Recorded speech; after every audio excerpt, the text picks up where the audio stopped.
Let's get to blueprinting, shall we? Day 13, always a good omen.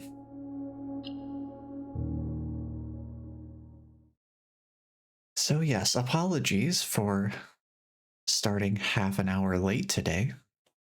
I know it's probably not a huge deal, but I figure I might as well address it. Work has been busy this week, so I needed, or I guess my body decided I needed a little extra rest last night, so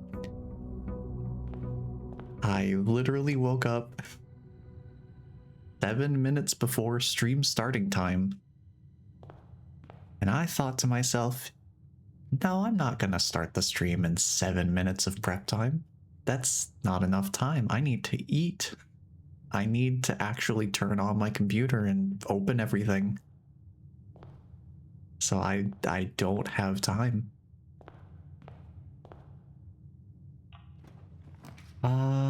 Well, ooh, code check. You know what? Yes, please. I would like to try and get something done here. Let's first of all grab the metal detector. Thank you very much. How appropriate to start off with a code check. So that does greater chance of finding keys and coins. Yeah, that seems useful. I did also briefly forget to go outside and draft our new outdoor room that we have access to now. If we get the shelter again, we can try and check out that time safe. No shelter this time. Oh, trading post, interesting. I do want to see what the tool shed has. I want to see what they mean by special items. So let's give it a look. What do we got in here? Ooh, interesting stuff. Okay. They got the wash helper. Since, what is that? 1868, I think? Good old-fashioned washboard. So let's see, we've got the watering can. The first time you enter each green room, use 1 water to gain 1 gem. And it has a capacity of 3 water. Okay. So 3 green rooms equals 3 extra gems, I suppose. It's pretty interesting. Okay. And a large battery pack provides juice to battery-powered contraptions. Oh, contraptions. Okay. Yeah, I haven't really done much with the workshop yet, or, you know, basically anything, as the case may be. Interesting stuff, though. Let me just quickly write down that I've drafted the tool shed now. And just write down watering can and battery pack as examples of special items.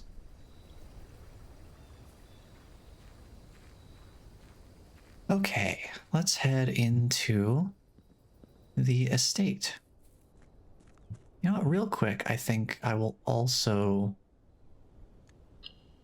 change, I'll invert so that we're normally at a quote-unquote running speed.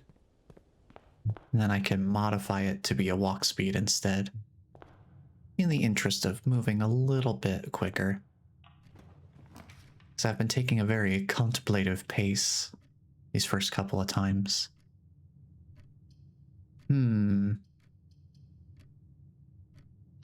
Well, we want to start with gems. We want to try and get as many gems early on as possible.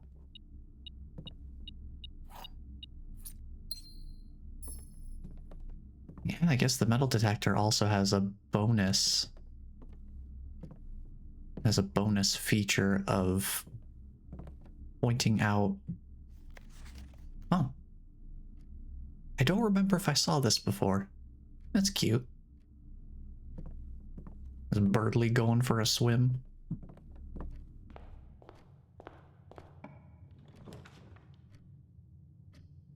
We're drafting the den because I want more gem. For sure.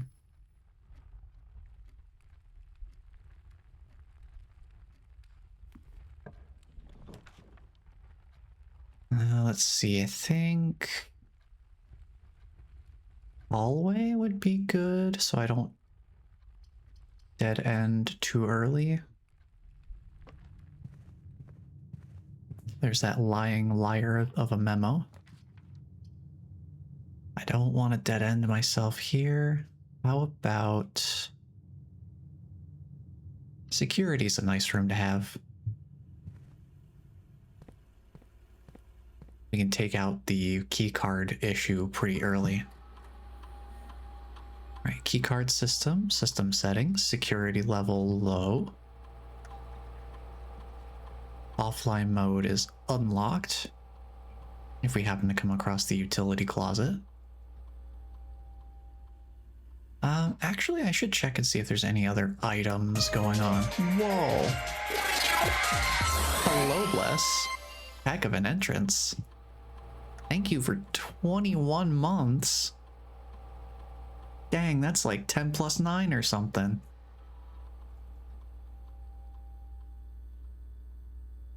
Welcome on in. Hello. I hope you are doing well on this wonderful weekend. We actually have pretty decent weather here. If you know what I'm referencing, it makes a little more sense. Out of that context, it's just, wow, bad at math much? Hello, I hope you are doing well. I've been outside doing all the things? That's great. That's awesome. There are times where it's like, oh, it's nice outside. It'd be nice if my work took place outside, but then I count my blessings because I also don't have to be outside when it's super duper ultra mega cold. So I think I'm fine indoors, all things considered. But I'm glad you've been doing outside stuff. It sounds nice. You working on the garden or things like that?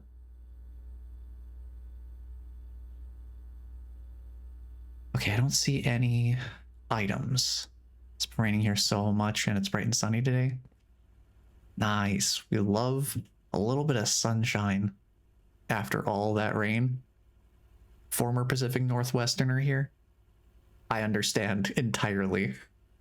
Like, it's been raining for so long. I just want some sunshine. Let me feel the warmth. Oh, well, I guess we're doing pantry and then immediately turning around. Cool. I'll take those coins, thank you. Hello, Toon, welcome on in. How you doing today?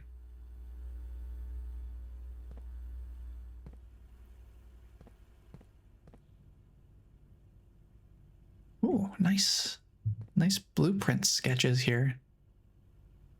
What do you think the E means?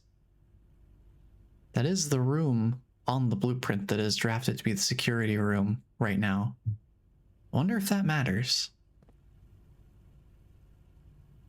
Oh, I should come back to this with a magnifying glass if I could find one.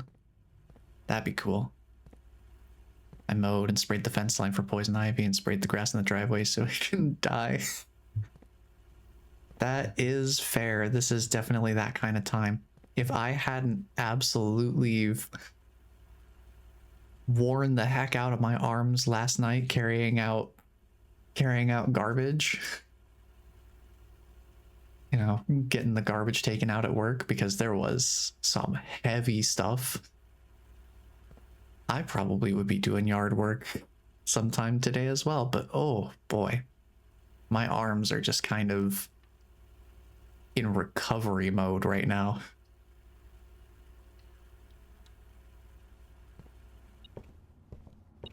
Give me that key. Let me look around for any other stuff. Oh, my favorite, the parlor, but it's gonna dead end me if I go that way. I think I'm gonna bite the bullet and use just get the chapel done here. I'll lose a coin, but that's okay.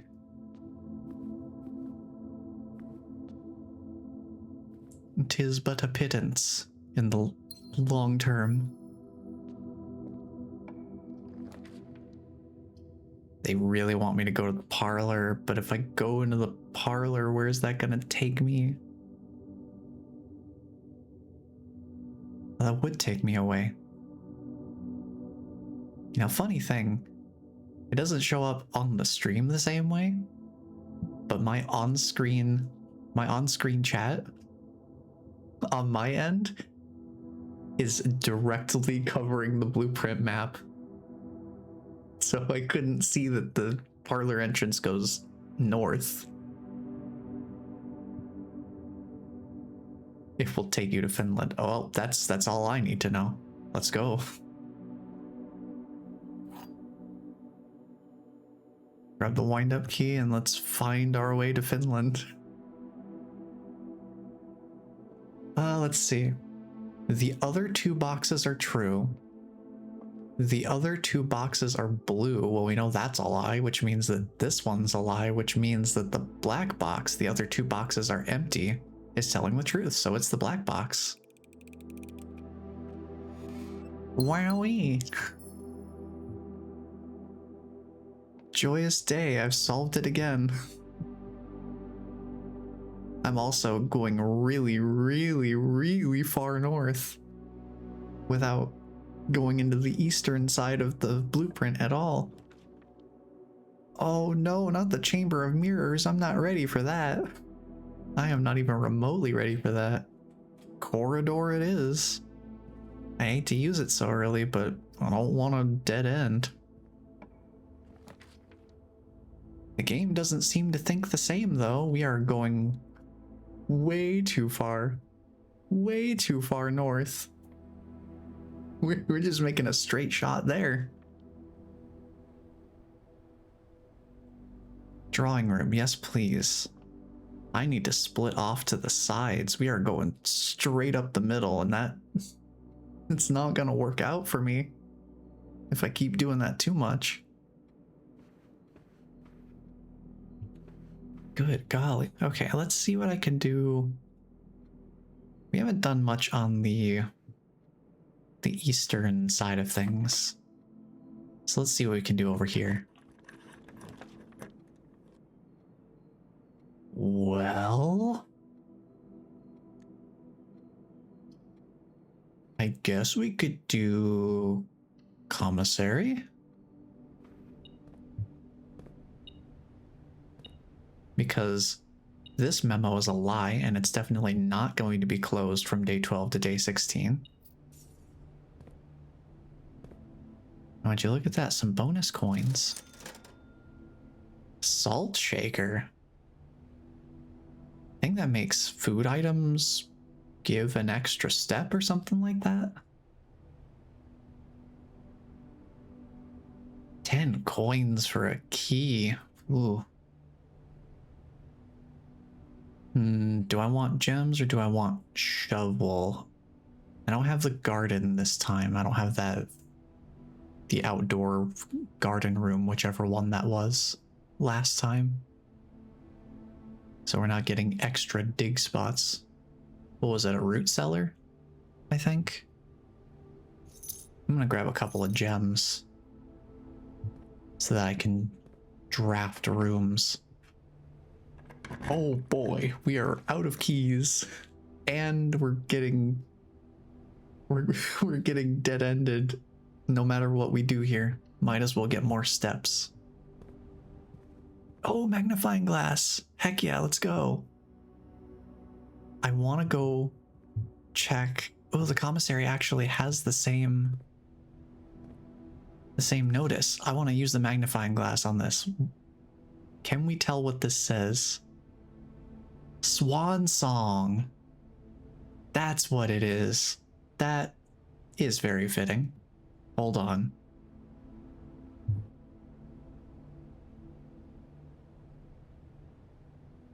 Hold on. This warrants me writing it down. 100%.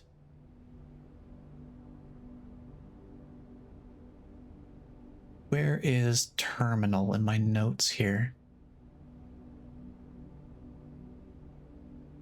Let's see. Magnifying glass reveals it to be Swan Song. I saw the letters coming up and I legitimately, for a moment, thought it was gonna be Swanson.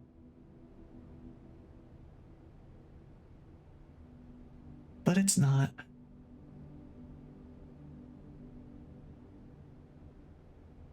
So I'm just going to each part of my notes that has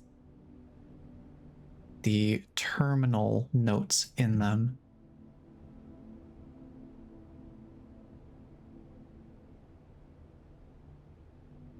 And writing down that it's Swan Song, just getting the password in all of the relevant places in my notes real quick.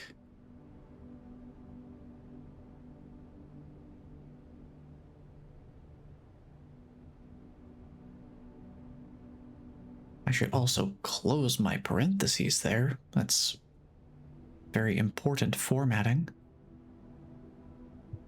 Beautiful. Okay, so now we do have, it's way back there. The next time we're at a place where we can log into a terminal, we're absolutely going to check. Well, since I don't have any keys, I think we're done. I think this run is done, so we might as well go back to security and try logging in. I was going to say the next time we're at a terminal to log in, we could try it, but I guess that time is now. Because I got dead-ended super quick. All right, let's see what this login has. I'm really, really curious.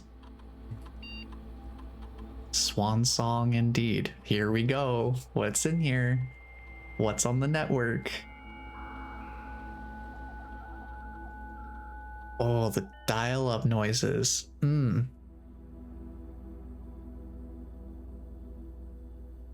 Okay, this is a lot. This is the kind of thing I'll probably take more notes on between streams, because writing all of this down in real time, that's gonna take a super long time. But I do like to write things down because it helps me to remember.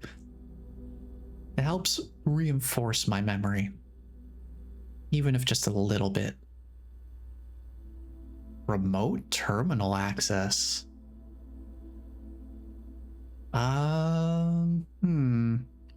I suppose glossary of terms to start with. Whoa. Hello? Oh. Wait a minute. Glossary of terms. They have dirigiblocks in here?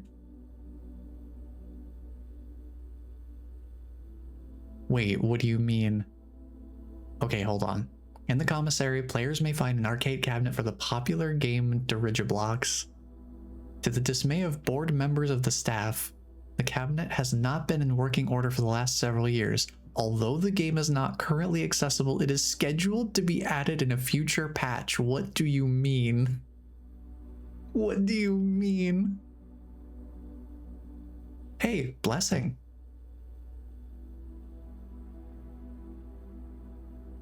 What?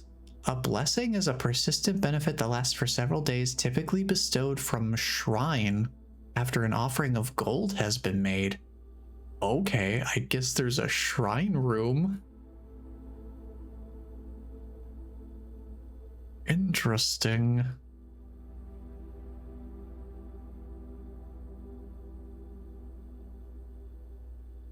I'm just trying to look and see if there's anything particularly useful. in these notes here. Because there are some things that just explain the game mechanics more thoroughly. I feel like we already generally understand them, like how drafting rooms works. But sometime we should go through here and read them all, because there might be some more details that are made evident here that I would not otherwise know. At least not for sure. Luck. Luck determines the likelihood that you will find additional items in rooms on your estate. Okay. Luck can be raised by certain items in rooms marked on their floor plan by a clover. Alright, I'll keep that in mind.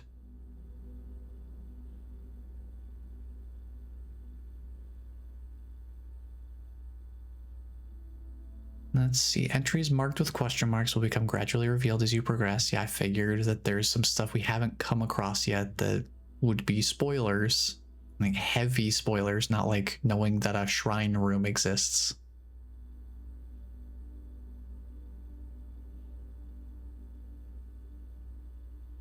Let's see. Is there any other...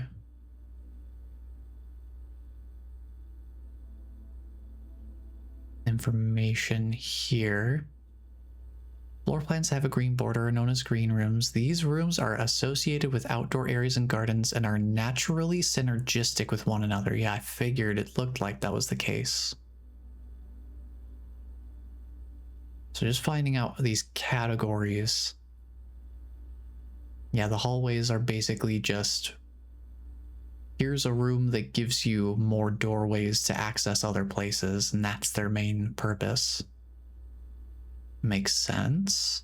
I guess I should also check the bedroom category. Typically used for resting and regaining steps. Yeah, that makes sense. Also interesting that they specifically point out how common they are.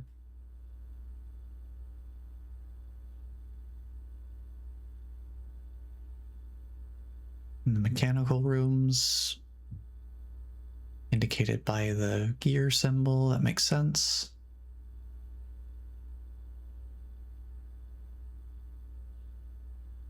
And the outer room we know about.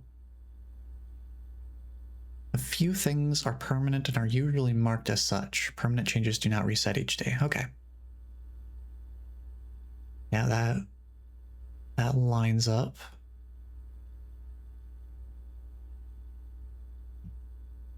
A special item is referring to an item that is unique and inventory bound as opposed to resource items such as keys, gems, or coins. Okay, so special items are just non-currency items, basically. That's good to know.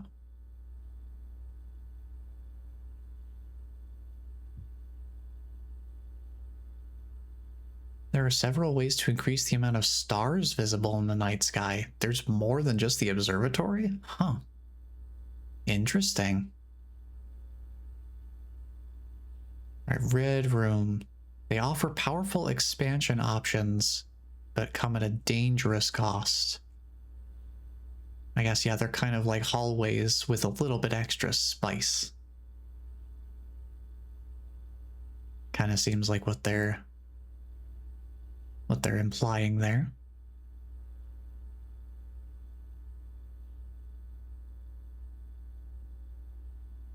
See if they have anything about rank. Ah, yeah, the 10th rank rumors. And that's where room 46 is, right?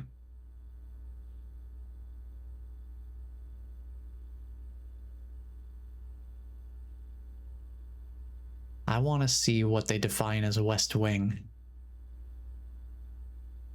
The west wing of rooms of the house are the 9 rooms that border the very left edge of the house. Yeah, I kind of figured that was the case.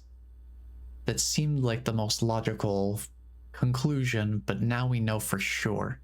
We know for absolute certain that this is what West Wing means when they refer to things like doors on the West Wing.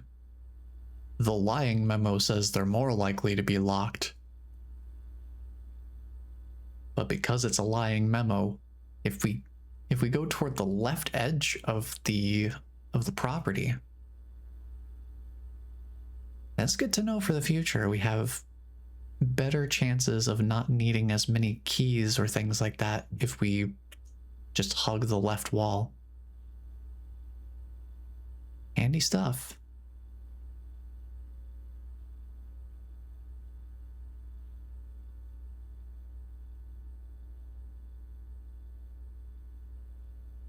And I think that's about all the terminology I wanted to check right now. Let's see. Data transfers. Data transfers from Cinca are not currently available. Wonder what that's about.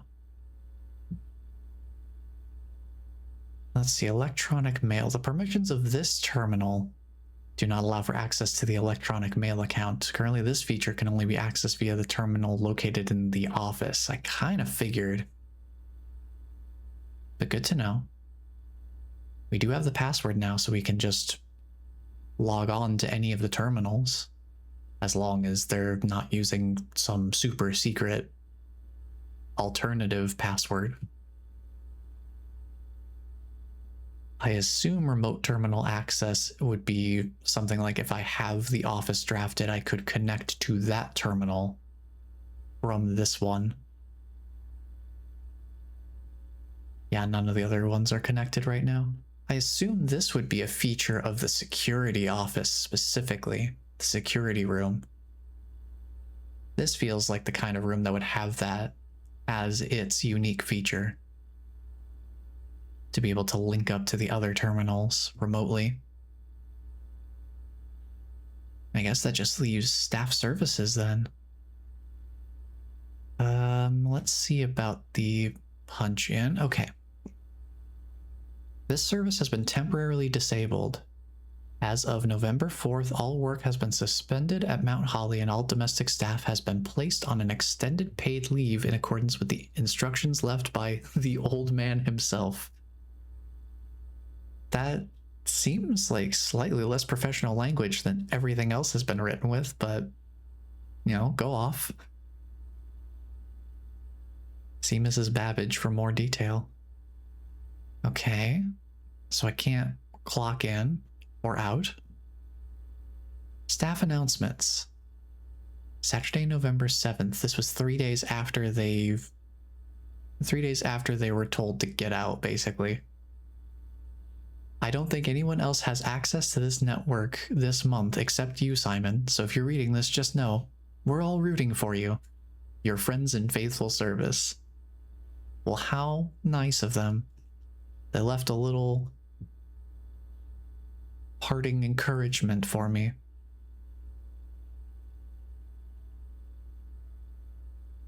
Can't do schedule changes.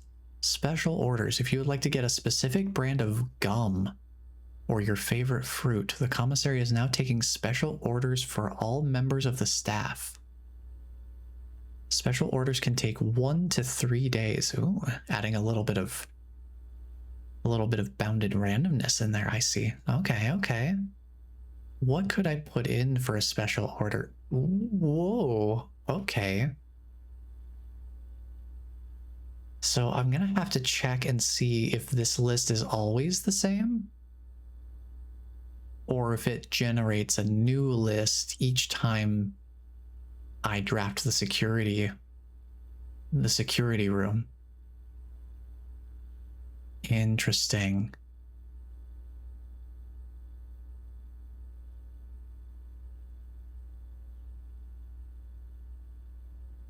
I mean, I don't think I need to put in any special orders right now. I don't really have a strategy to work with specifically, so I think I'll leave that alone.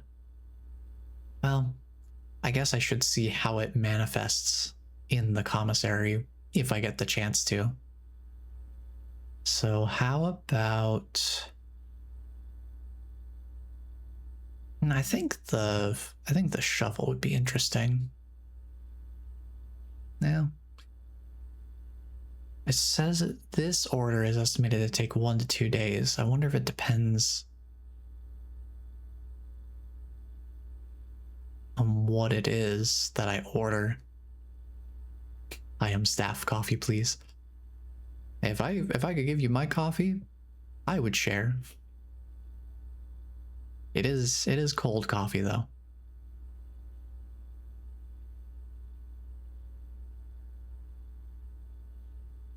Honestly, I feel like the metal detector is probably the most useful for what I'm doing right now, which is just trying to go through and find rooms. This just giving more keys and coins. Keys for getting into rooms and coins for potentially buying more gems from the shop. I think that'll work out. And we'll see how that functions. Cool stuff. So I will definitely be coming back to that glossary of terms at a later point and just perusing the entire collection. You know what I could do? You know what I could do? Real quick. I'm not gonna read all the entries, but what I could do after we get this wonderful dial-up again, what I could do is just show them all on screen, and then when I'm going back and editing the archive, I can just look through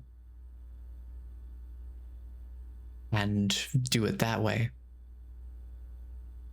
So I literally just have to go through. There's one. I'm not gonna read them all. I'm just gonna do super quick.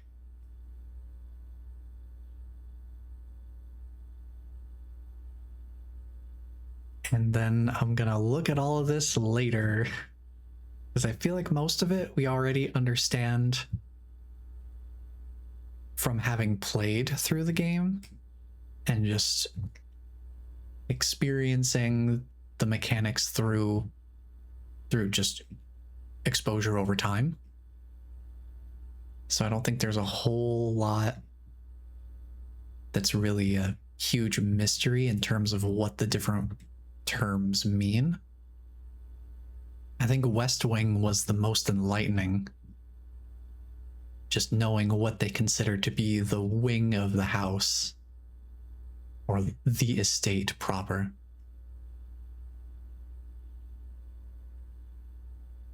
But once we have this all set up, we can also check in once we find new terms that come up, or if we find new areas on other parts of the ground. Excuse me, the grounds. Sorry, I just had a little kitty glitch there. A real life kitty glitch.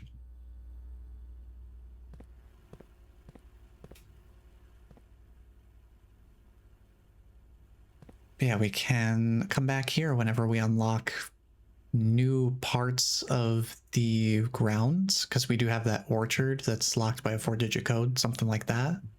Or if we come across perhaps things like the pump room. Those seem like the kind of rooms that would introduce new terminology for sure. Just by the nature of introducing more mechanical complexity, just has more mechanisms to work with. Now, since that is a dead end all the way around, we'll come back to that.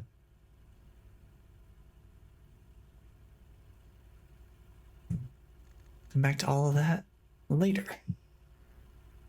We call it a day, we go to the next one, and we see what we can draft.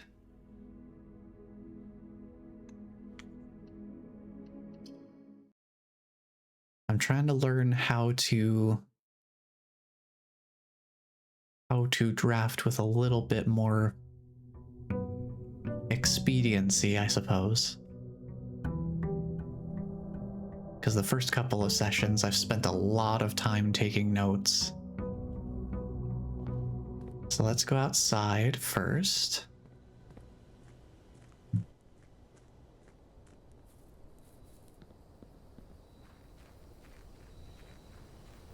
I think I'm okay spending the 4 steps it takes to come out here and draft a room at minimum. See, there's the root cellar. Okay. Rooms in your house will be more likely to contain dig spots. I want to at least draft each room once. So root cellar might be kind of nice. It's basically just like an extra of loot chance, more or less. Just extra spots to try and find something. But I'm going to draft the hovel because I am curious about what's in here. And it also makes gems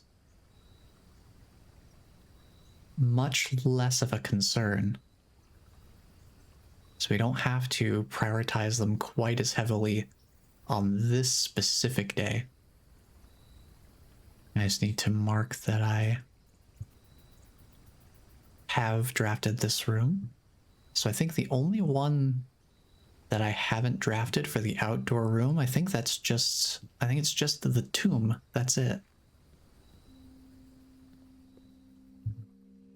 Almost might as well just call it the crypt. Notice of termination. Oh boy, this is cheerful. Dear Mr. Ravain, your half-hearted dedication and maintenance of the grounds have been greatly appreciated. Oh no, that's not how you want to start the letter. Oh, you hate to see that. Oh no. Oh no. However, I regret to inform you that your services as the groundskeeper at Mount Holly will no longer be required effective immediately.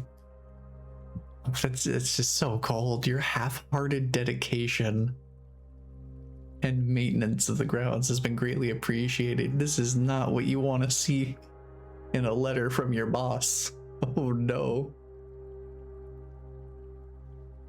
This decision has been made after careful consideration and is based upon repeated observations and documented instances of neglect in the performance of your duties. The state of the green rooms in particular has deteriorated significantly over the last few months, which reflects poorly on the rest of the staff. So Ravain was the one in charge of the greenhouses, or the green rooms. Okay. You are required to vacate the hovel by the 20th of March, ensuring all tools and equipment belonging to the estate are returned to the tool shed in good condition. Your final wages will be settled promptly upon completion of these instructions. We thank you for your time and service and wish you the best in your future endeavors. Anne Babbage, House Manager.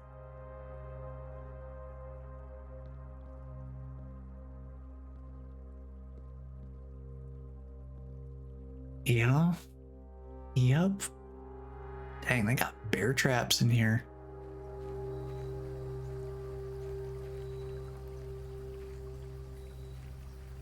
Oh boy. All right, super quick note. Super quick note.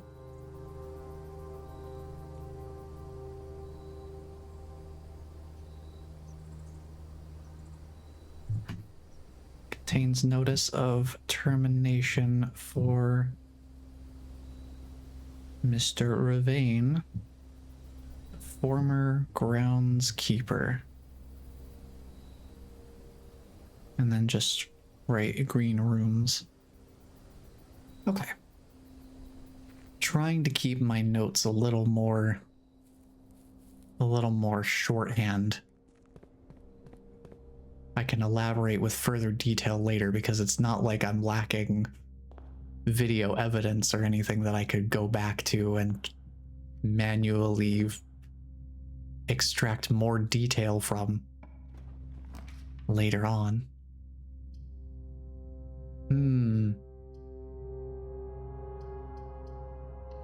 Now we could do items. Let's see what we get. Ooh, The silver key. That could be a handy tool to have in the back pocket. Opens to a door. Opens to a room with many doors. Oh yeah, I wasn't sure if it was going to replace the gem cost entirely. I wonder. Yeah, I guess we'll have to see.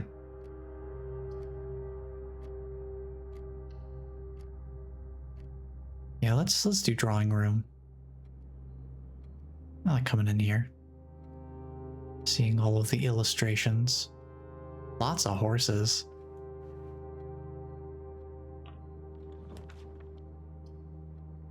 Let's get another key.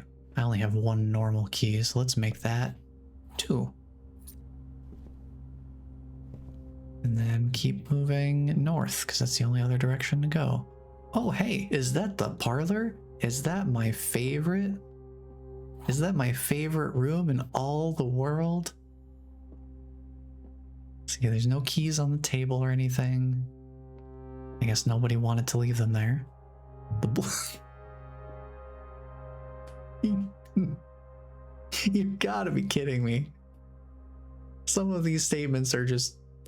It's so funny how dryly they're communicated. Just the black box is black. I wonder if this floor is made of floor too. The black box is true. Well, here's the thing. The blue box is telling the truth. The white box saying that the black box is true, that has to be a lie because there can't be 3 truth-telling boxes, so we know you're lying.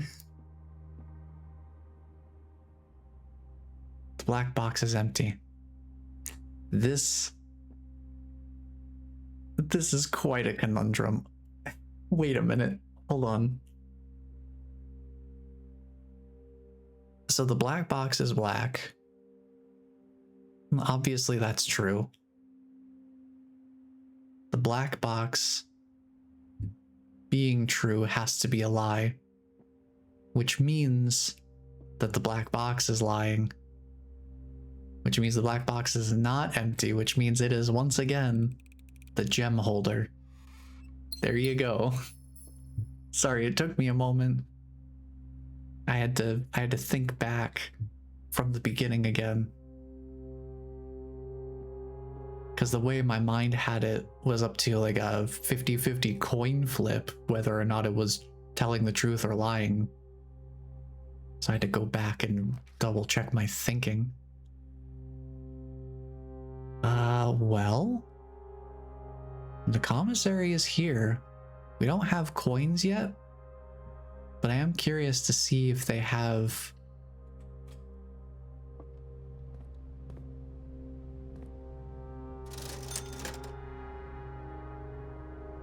Now they do have metal detectors in stock. I wonder if that's just the special order makes it show up in here, but you're still gonna need the coins for it. Makes sense. They got sledgehammer in here too. That is so much. 10 for the metal detector. I guess I need to keep that in mind. Makes sense. You find more coins and keys as a result of it. It is very valuable to have. So it makes sense it would cost that much. But still, yikes.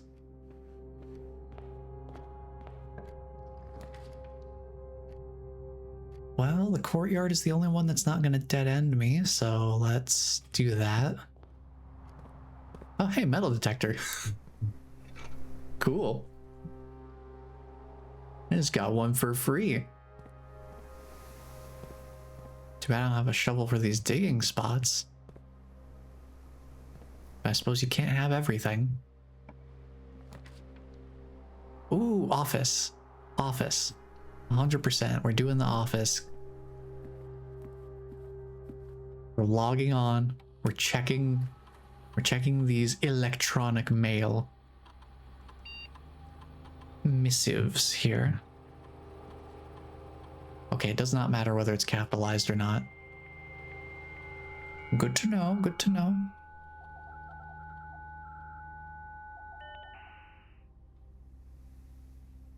why they wouldn't make a password case sensitive, but I guess for gameplay purposes. All right, electronic mail. Let's see here.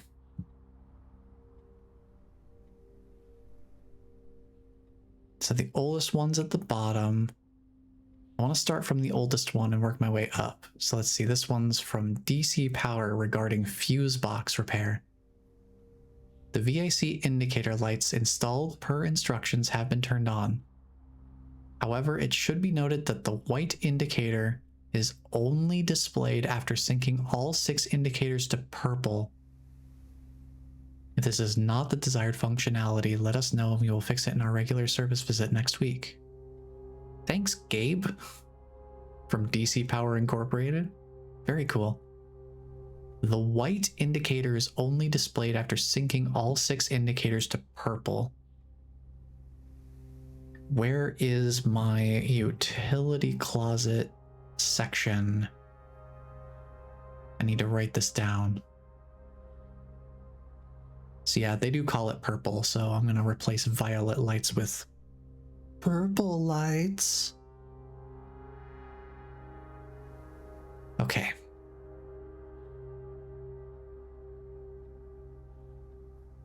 Let's see, also white indicator when all 6 have been made purple, question mark. I'll have to take another look at that if we get another shot at the utility closet this time around. Because I imagine that would be important. I do want to look at the follow-up to that. Because that is a chain I want to follow. Alright, Gabe. Yes, that is the correct functionality. Also, when you are out here next week, please test that the correct sequence... The correct sequence is off. I need to write this down.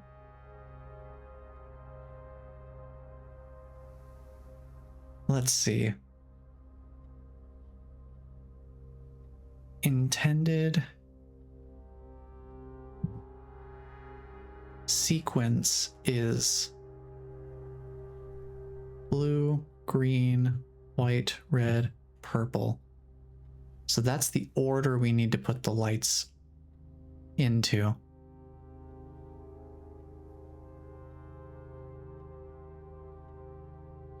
So we're going to have to make all of the indicators purple in such a way that the center light is going to be, well,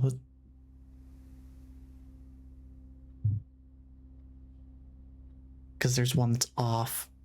Oh man, this is going to be complicated. That one's going to require some fiddling around on my part, I think. But very useful clues. Very, very useful. All right, from MC, changes to the estate. Dear Herbert. Oh, because they're McGuire, McKinley, and McDougal. Okay. So the 3 MCs, I get you. Got triple Mick. We just wanted to let you know that the changes you requested to your will have been implemented and notarized. If your premonition, God forbid, should bear fruit, rest assured that your plans will be executed down to the last detail. Okay, so the triple mix are the last will and testament writers. I don't remember what the term for that is off the top of my head. Thankfully, it's not a subject I've needed to look into very much. Let's see, Anne Babbage is asking about next week. Let's see. Sir, you have not left me any instructions for the following week, and you know how much I hate leaving critical plans up until the last minute. Same, Twinsy, same. As soon as you decide on definite plans for the holidays, please pass a message on to me, either through Hartley, who is valeting for you this weekend, Or if you absolutely insist, through this confounded electronic typewriter. Written like a true Babbage. Electronic typewriter. Yeah, I think that tells you what kind of era of technology we're working with, if nothing else does.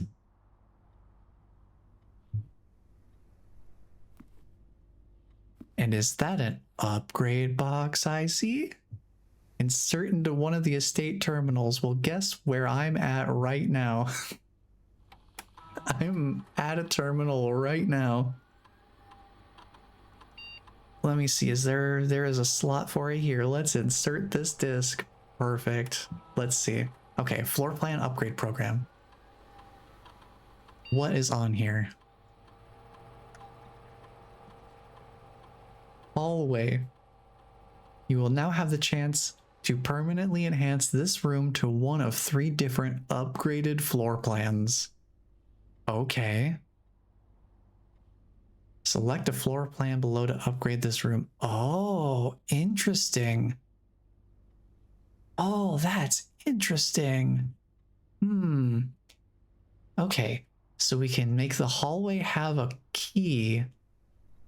We can have it contain a locked trunk.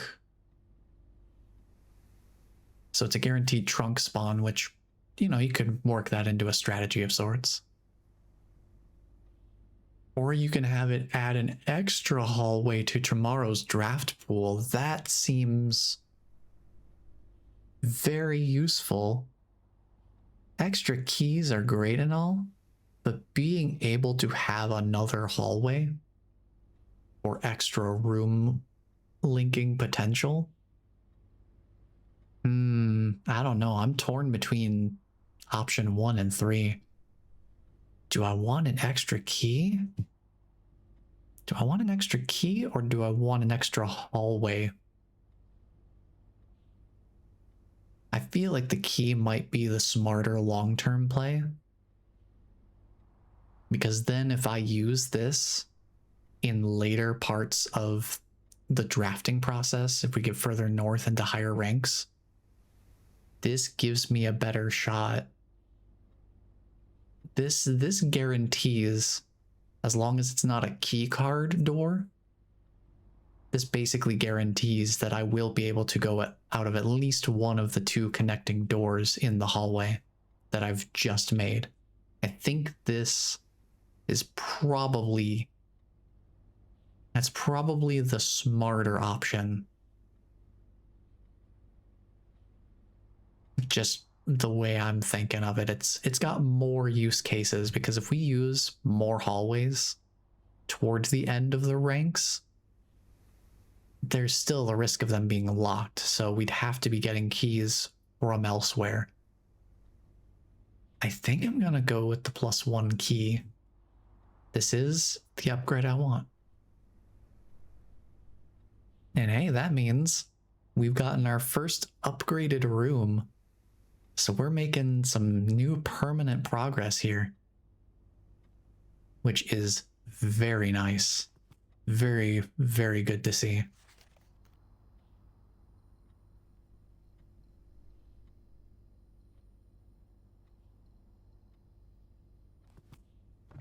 Very nice stuff.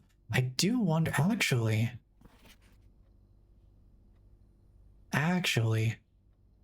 you know what? Looking at this, the antechamber lever in the greenhouse is broken again. I don't think there's enough time to put in another work order before Simon arrives. Just make sure the west and east levers are operational. I wonder if going through the greenhouse isn't technically required, but since it's a rank lower than the antechamber,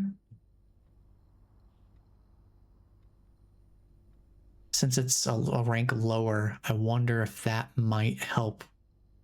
It might be a slightly easier option to get into the antechamber rather than going up to the highest possible rank and entering the antechamber from either the east or west side. I wonder.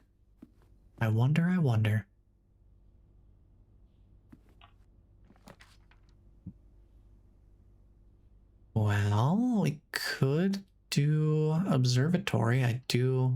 Yeah, I have gems, but it's costing steps. So the hovel is just a straight up...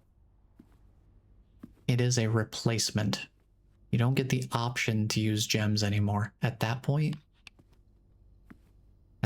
you are exclusively using extra steps to draft the special rooms instead of gems. It's good to know. There's no way this is gonna also be 1225. No, I didn't think so.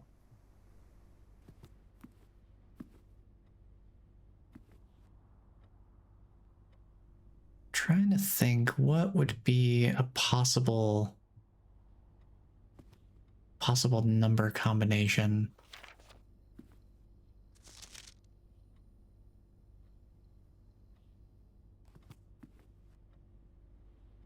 For this safe here, because I don't know. I don't think I have quite enough information yet. I do know that the conference room meeting notes are in here. I just don't know the combination yet. Ooh. Metal detector. Hello? Is it upstairs? No. Oh, there's like a key on the floor. I can barely see that. Hold on, let me go over here. Yeah, it's just sitting here on the floor. I don't think I would have noticed that if it weren't for the metal detector. Thank you, metal detector. Very cool. Ooh, apples are extra delicious today. Wonderful. I wonder if I'll find any. Watch the kitchen show up in the next. No, there's that upgraded hallway though. And hey,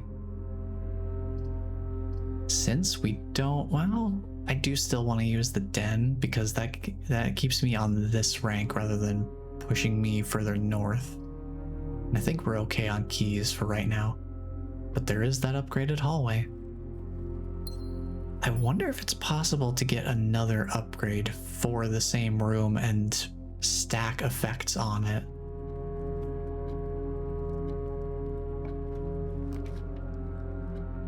Since it chooses a room at random, I don't know how likely it is we'll ever... Hey, look, pantry. Give me that extra delicious apple. Wait. Huh? But it's an orange now. Wait a minute. Is that what it does? Does it just transform apples into... Wait. No, wait. Hold on. My brain's trying to piece together. Did they turn apples into oranges? Or is this just a coincidence? Because if they're comparing apples to oranges, that's really funny. That's very clever, but also really, really funny. I guess I'm taking the corridor. I don't see anything here. Just keep moving forward. Oh, goody, the rumpus room. The rumpus room. Let's do it. The rumpus room. I want to go visit my favorite fortune teller. Give me those coins. Oh, I wonder if the vision is going to be any different from the last one. Hold on a moment. Let me pull this room up in my notes. Just in case. Because, oh boy, the rumpus room is quite something. Where are you, rumpus room? Where are you in my notes? There you are. All right, I'm ready. I'm ready for a new set of notes if there's anything different this time. All right, everybody brace yourselves. If it's anything like last time, we're in for a little bit of a trip.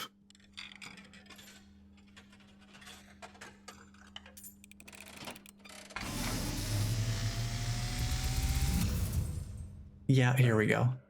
As it was foretold, I am awakened All right. You find yourself face to face with the great Alzara, Indeed, I do. and I suspect you wish me to look into your future. Sure, why not? The image Ooh. is becoming clear. Hold on. I'm ready. I see Oh, the darkened cloud of ruin, familiar to us both, now decrepit, run down, and in disrepair. I see 8 red envelopes. 8 red envelopes. I'm resting taking notes. upon 8 pedestals. And in these Okay. 8 envelopes, I see 8 letters penned by 8 different hands. 8 letters of which you will only ever find and read 7.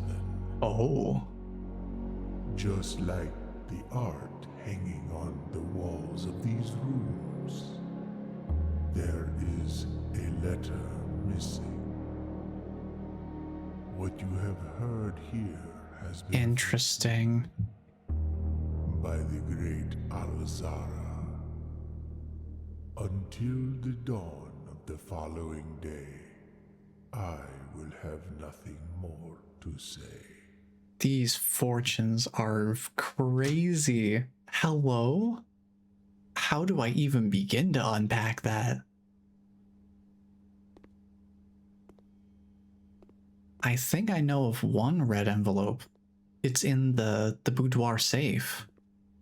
It's the one we read that has the number 4 on it. So that, I'm going to assume that means it's the 4th letter of the 8 that exist, but the 7 that I can read.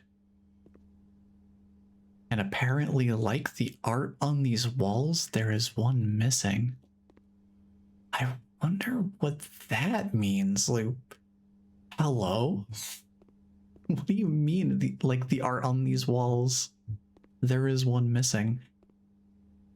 Feels like the kind of thing that will make more sense in hindsight once I actually know what's going on. We're taking a little bit of a risk. I want to make the pool here.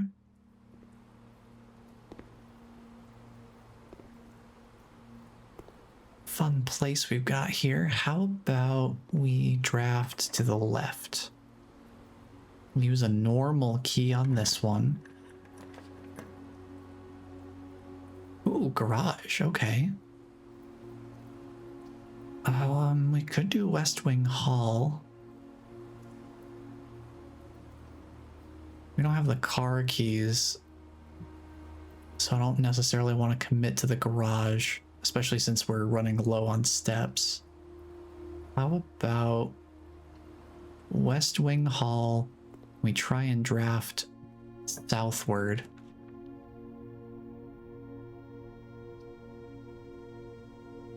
We do the conference room. We just check and make sure there's no items in here that I can see.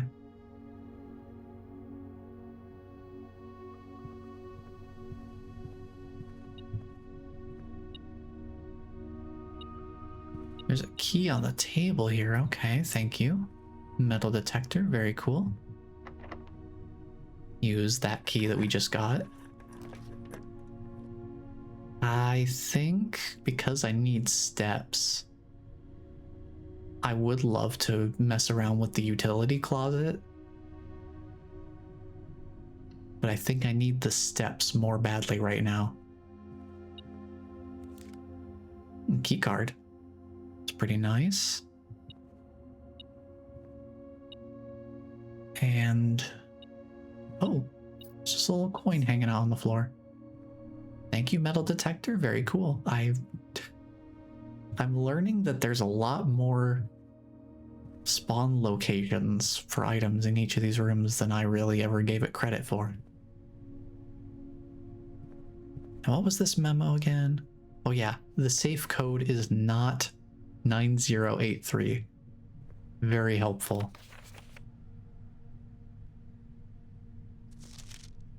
I wonder... I feel like there's got to be more of a clue than just, hey, it's not this series of 4 numbers out of the endless combinations and permutations it could be. Or effectively endless. Because good luck brute forcing a 4-digit combination that you have to input manually by hand.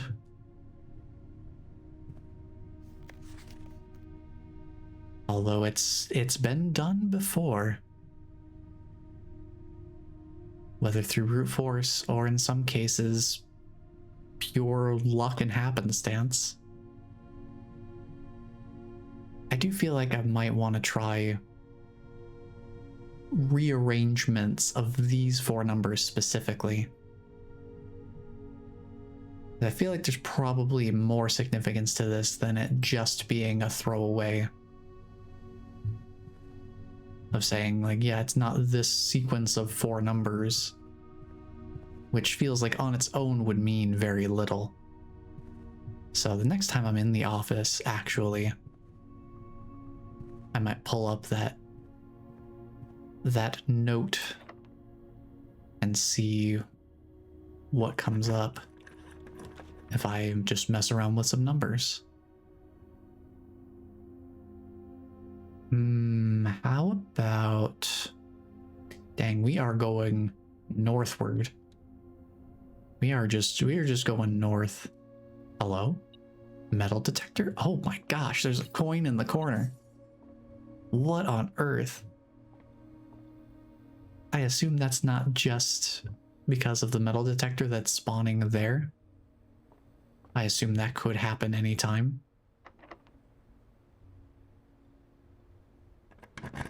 I think this is going to be our first time reaching rank 8, actually. Let's... Oh, that's so many steps. I think I'm going to do the gymnasium because this is not going for longevity at this point. Let's go through here and let's see if we can go further north. Oh, it's letting me. Oh my gosh, we're going library. Let's go. New book. Oh, that's Swimbird. That's the illustration we saw in the storeroom. Look at all these borrowers. Oh, look, Simon. Not Simon P. Jones, but Simon as an even younger child. Awesome. Oh, Detective Bon Margle. Yeah, because of the whole Marigold and specifically the Ruffington Red situation.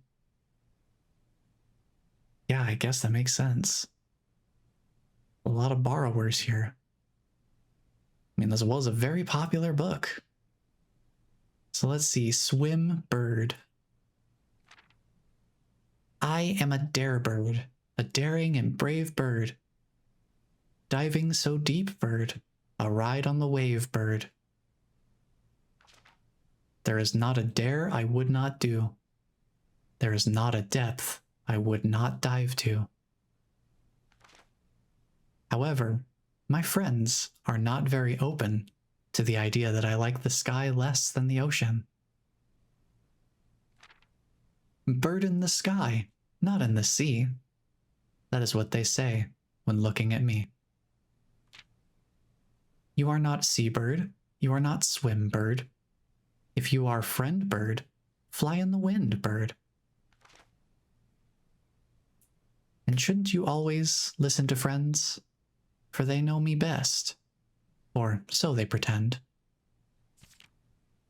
So I dare not dive, and I dare not swim, and I dare not step foot in the ocean again. And I dare not smile, and I dare not laugh, for they will do it for me, and on my behalf. And I dare not dream.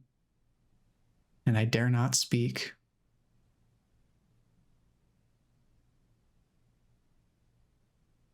For maybe my friends won't like the real me.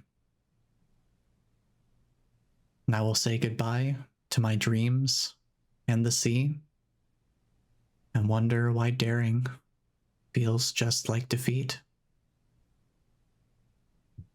God, that's how it ends? Are you kidding me?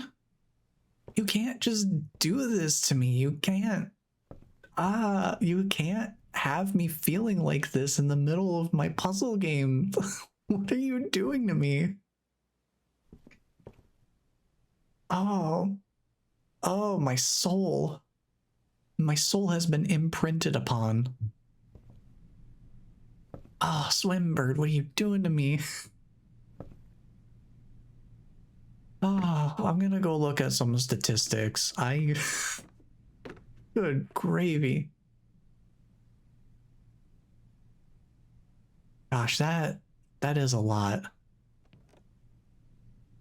I think honestly, as a children's book, it does bring some interesting...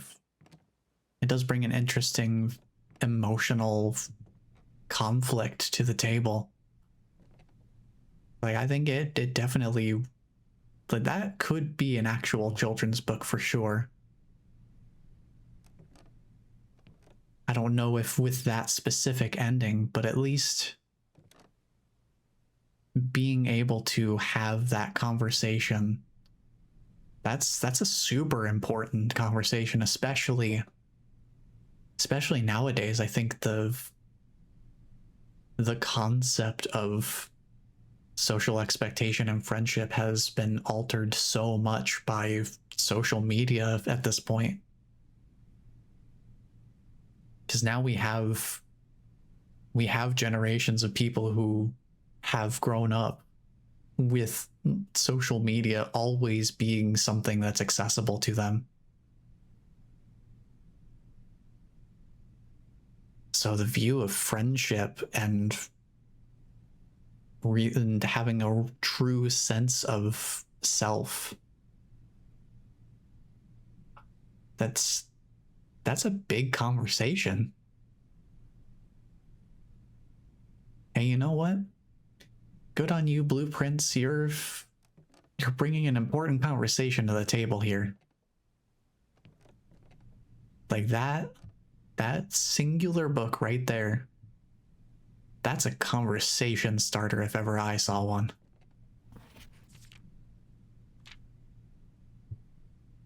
Somehow the den is still the favorite floor plan. The parlor's creeping up there, though. Oh, okay. Give me a moment. I need to wipe away the tears from my eyes so I can see these pages. I can read this lovely cursive script. Most time spent in security. Yeah, that makes sense. Now that I've been in there messing with the terminal a bunch. Oh, boy.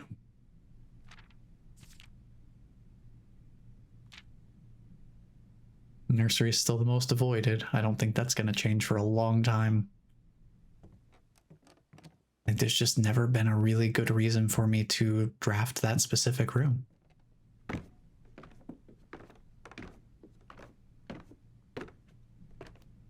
Down we go. All right, let's see what we draft here. Oh, silver key time. Silver key time. Ooh, I think I want to make the hallway in case the door is locked somehow. This hallway having a key in it.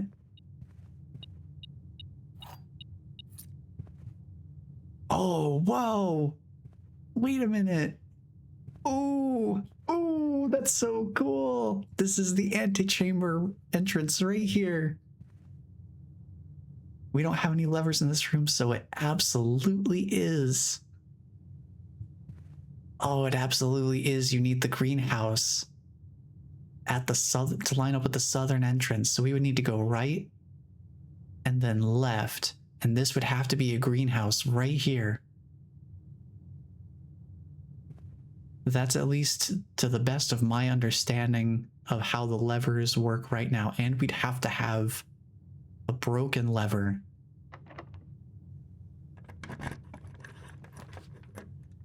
We'd have to have a broken lever.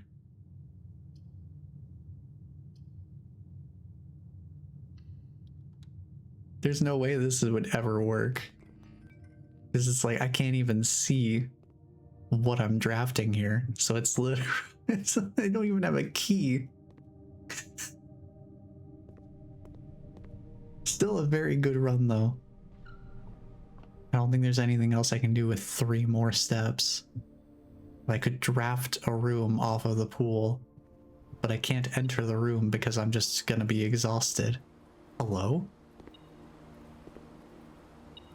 Oh, there's a coin over here. Good golly, those things are just scattered in all sorts of fun places. Man, playing through these rooms quickly would be challenging.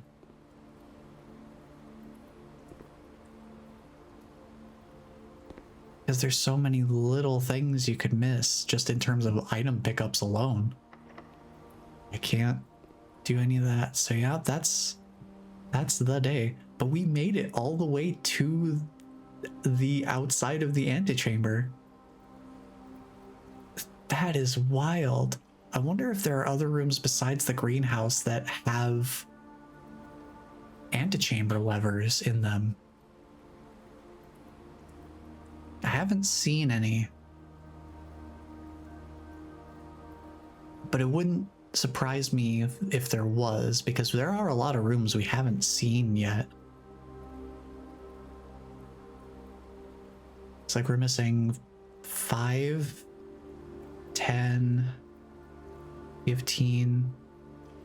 We're still missing 17 normal numbered rooms.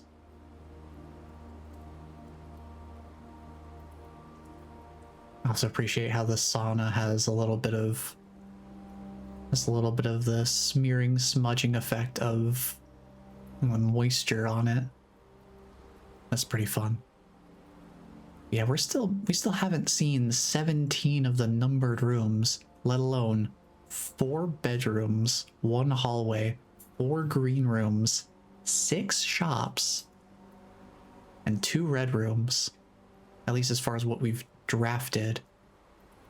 There's still 4 more outdoor rooms too. So yeah, basically, to summarize, there are a lot of rooms we haven't seen yet.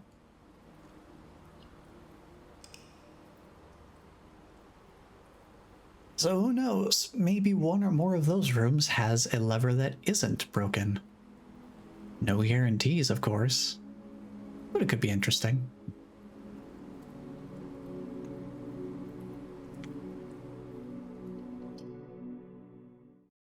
I am glad that I read Swim Bird, though. It is a very... It is a very, very poignant book.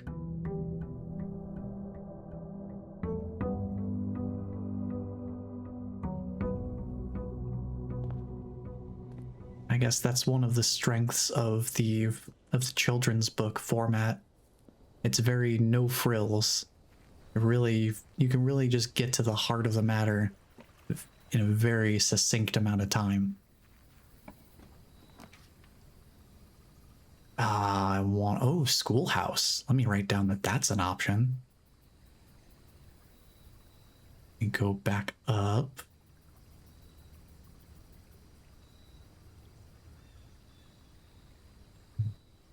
Let's see. Okay, so schoolhouse adds 8 classrooms to today's draft pool. I wonder what those look like. I wonder what those do.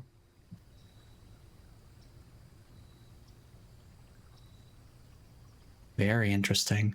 I do want to go into the shelter though, because we have some things we want to check out there.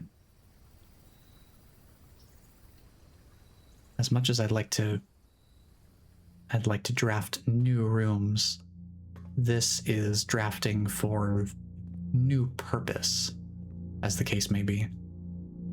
Do we have the time lock safe? I wonder if we can open that now.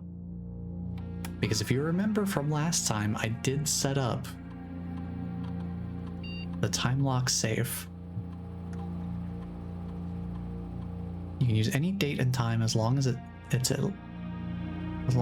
at least 1 hour in the future. Once unlocked, the time lock safe will remain open for 4 hours. Do you think it is in-game time? Because I definitely, last time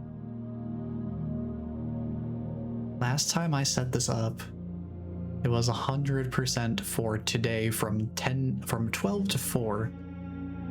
It would be starting at 12 p.m. and opening again at 4 p.m. So I think it's not using real time. As funny as that would be, I think it is in-game time. So that means I would have to figure out, I have to remember the dates that this all started, and then take the number of days that I've been on the estate, and that is the relevance of the clocks transferring, like actually telling me what time it is in game, having them be open from a specific time. That would make sense. So we'll have to come back to this, because I do not remember. I'll need to write down what the starting date of all of this is, because I don't remember what it is. But I want to log into the network too and see if there's anything unique we can do from here. I don't know that there will be, but I might as well try this with every terminal that's new to us. Are there any new terms?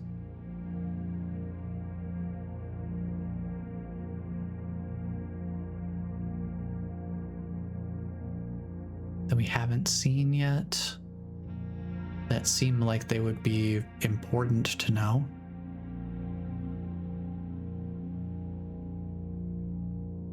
No, I think this all looks, yeah, it looks all the same.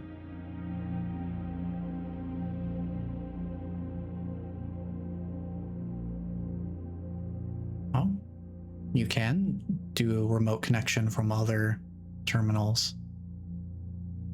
Interesting. I thought that would have been security exclusive. I guess not. Okay, so the time lock safe I'm gonna have to come back to. I do remember in my notes though, regarding the time, the entrance hall does start at 8 o'clock.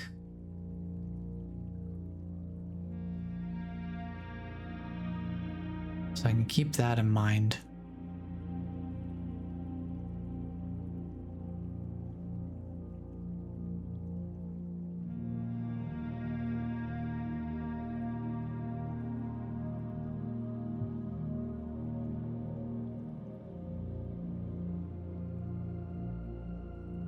So you could open it in theory on the same day. It just requires at least 1 in-game hour before it will open.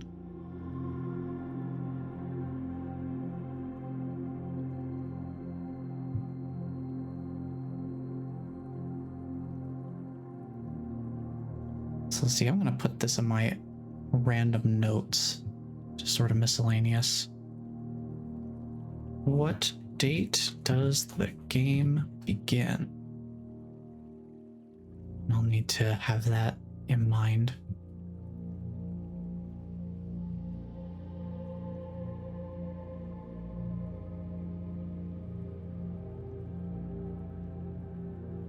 I think that will be something I need to keep in mind later, because I don't know the date off the top of my head, but I'm sure we can figure it out with notes that are inside the house here.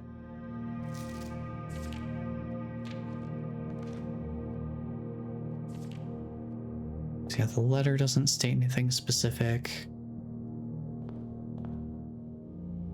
I could go back and look in my previous archives at some point and just try and look back through all of the dates that I've seen across all the different documents and try to piece that particular information together.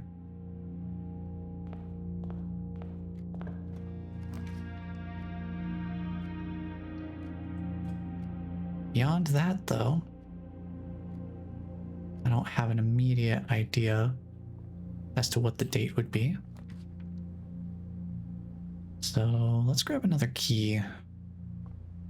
It's good to have keys. Oh, magnifying glass too. Nice. Very nice.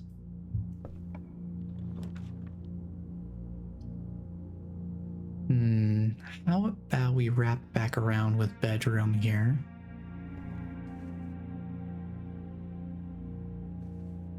Seems like a decent idea.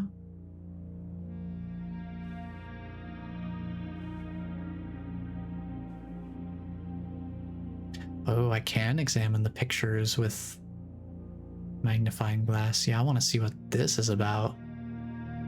Like, look at that. That necklace, that means something, I feel like. There's some relevancy to that. Because look how much extra detail it comes out with.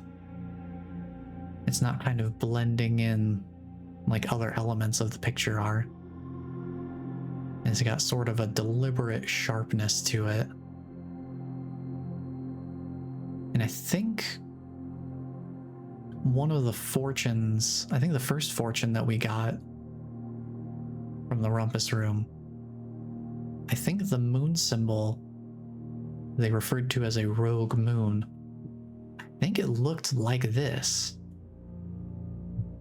I think it looked like that specific crescent moon with the little gem in the center of it.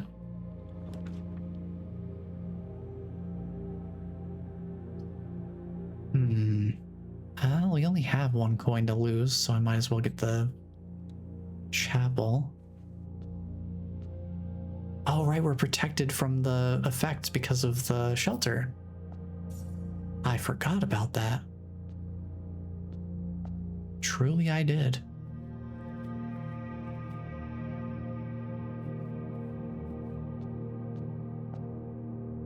Now let's keep going forward then. A bunch of hallways here.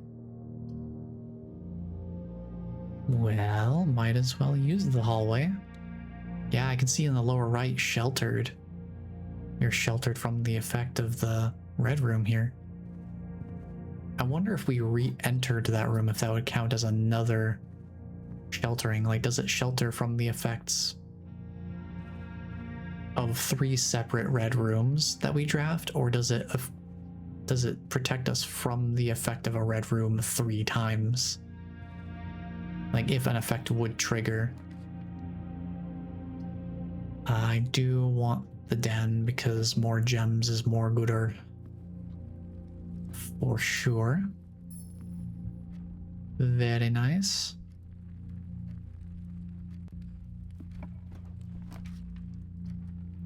You know what? Perfect. This is exactly what I was hoping for. Something that lets me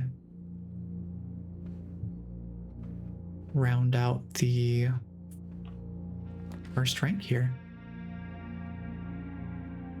I don't want to lose the gem. I just spent a gem. I need to keep holding on to the gems. I can't be losing that many. We have the apple. Don't think there's anything new there. Let's see what we can do in the northward direction.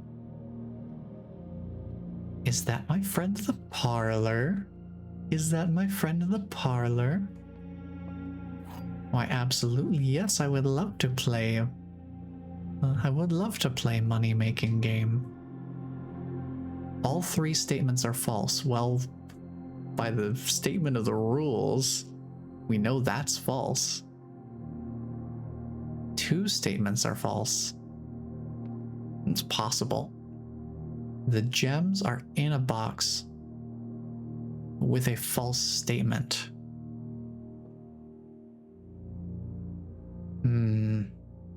That could be either one. Well,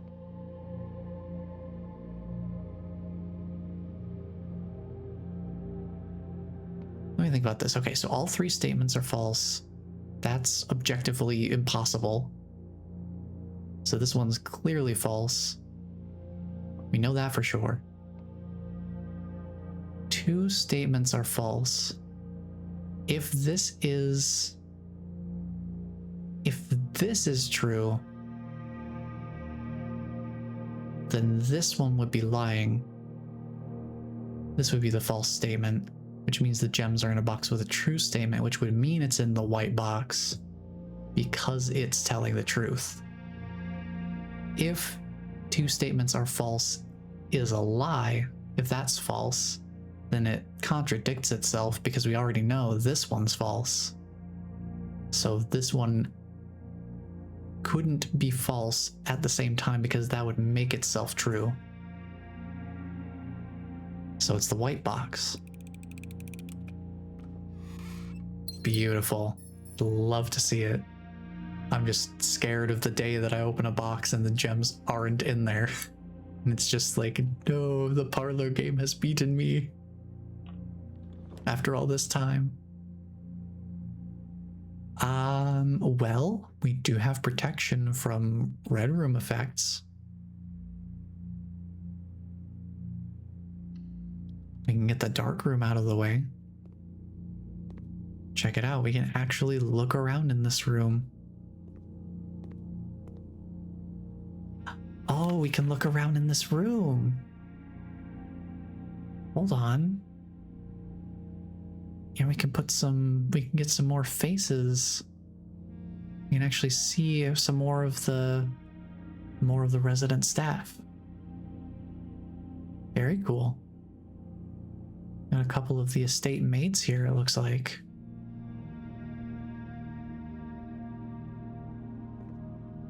And there's gonna be a lot to look through here. Oh, I see. Oh, I see. There's multiple exposures, like focal lengths, more like on these photos. Interesting. Okay. I feel like that might be useful for something.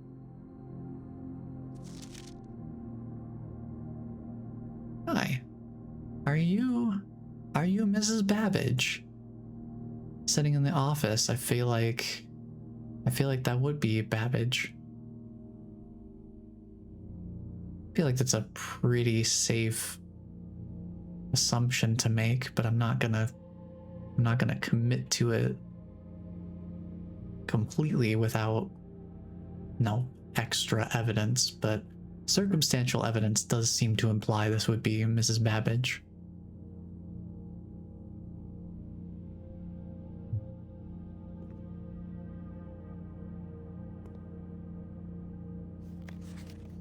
Alright, let's see. Print notes. Herbert Sinclair has requested yet another print of her ladyship, I assume for one of her rooms in the West Wing, as well as an enlarged print of the enclosed photograph. He said the last development was too dark, so keep an eye on that. Okay. We have seen this print before. This is in one of those bivalve. It's in one of those bivalve portrait holders in the office.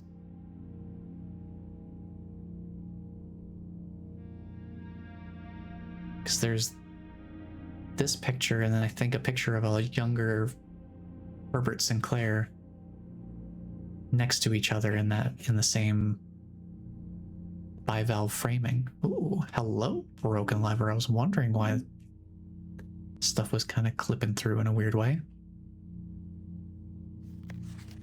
The orchard, and I have the magnifying glass so I can see better. If only I could see this with less graininess. Oh well. Wait. Hold on.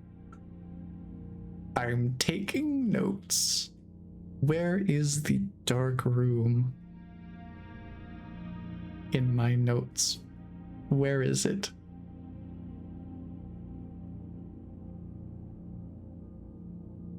I think I've mislabeled it in one of my notes here. I split it up as 2 words for some reason.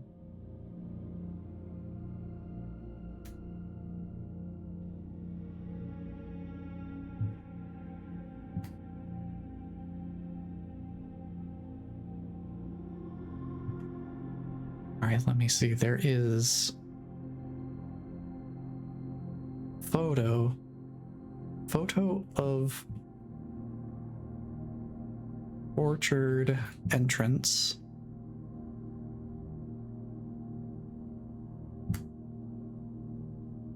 With tree engraving. Let me see. With art engraving on tree. Containing, if I could spell properly. Sorry, I'm a little excited to get some information here. With heart engraving on tree containing the numbers 11-28. I want to make sure I write that specifically. So we could try that on the orchard. I feel like that's the logical first place to check it. If that also opens the conference room notes are in the office. If that opens the office's safe, we could try it there too. Might as well. But heck yeah.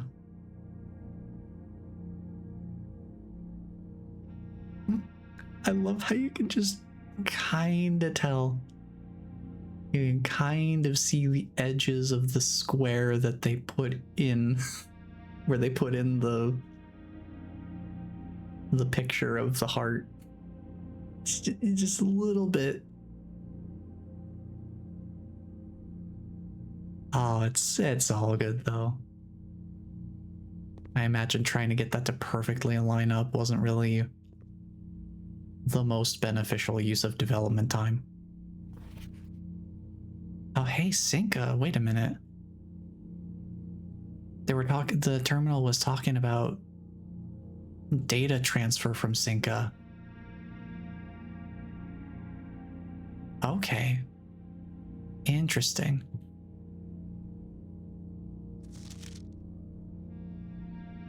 There he is.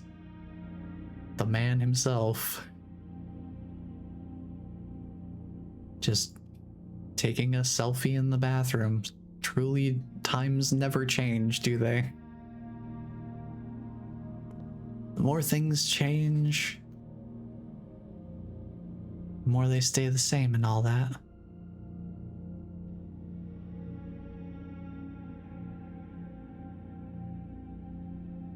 Okay. Wonder if there's any significance to the way that the background is being emphasized with more focus in some of these pictures. Oh, hello. Green memos found in Hartley's room are always false. Hold on. I'm writing this down. I'm taking notes. I'm nodding my head vigorously. I'm taking notes. Yes, yes. Let's see. Photo of 2 men. One of them is holding. Here's the thing, though. I see what they're pulling here. This photo, it's hard to say because we're in the dark room and the lighting is red. Is this a red memo or not? Do we think this is a red memo?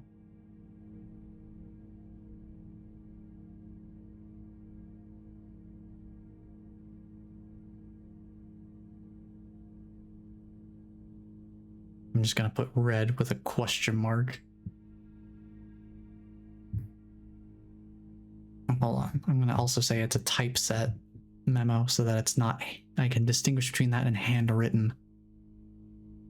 One of them is holding a typeset memo that states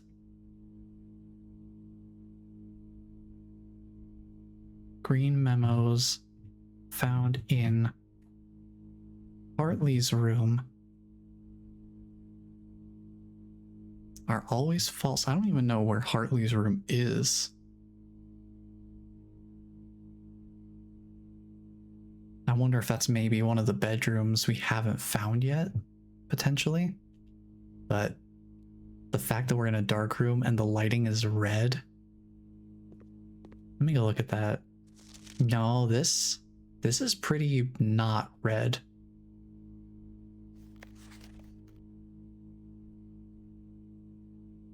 Like these pictures are in black and white. This one's super red though. Why would that one be so red?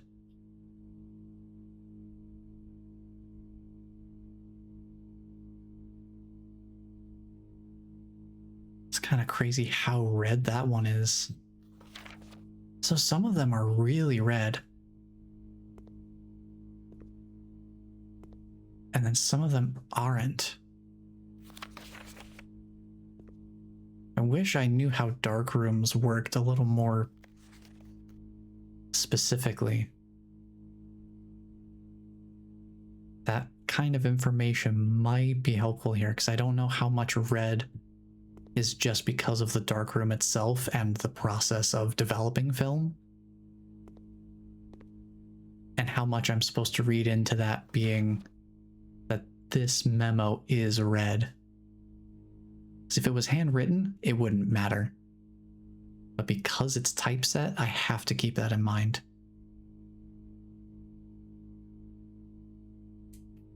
We are in a room full of red light. So it could be the case that that's all the evidence I need that it's a red memo, or it could be obscuring the fact that it's not a red memo. Oh, it's so hard to say. Just don't know. I'd be curious to check out this orchard though.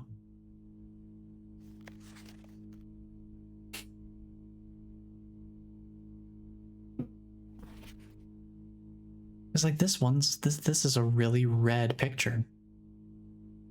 But I can't tell if that's because of the developing process or if that's just how it is. I guess I'll just have to take this memo with a grain of salt then. At the very least, it does give me a little bit of a hint that Hartley's room is important, clearly. It's important enough to get some sort of memo, whether or not it's a misdirection. Green memos found in Hartley's room are always false. But that in itself may not be true because of the whole red thing. So we'll have to see how that plays out. You know, I don't want to lose half of my steps when I've got 35 of them, but we do have protection from that effect. So now is a great time to do that.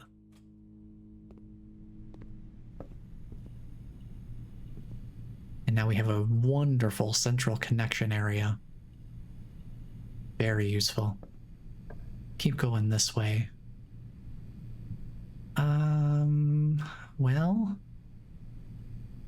sure. I'll take a quick peek into the guest bedroom here. This is KL. KL's a room. I gotta keep that in mind.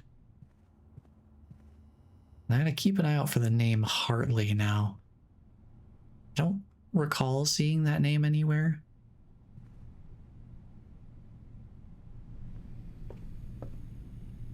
Unless there's something super recent that I've just read recently that I don't remember.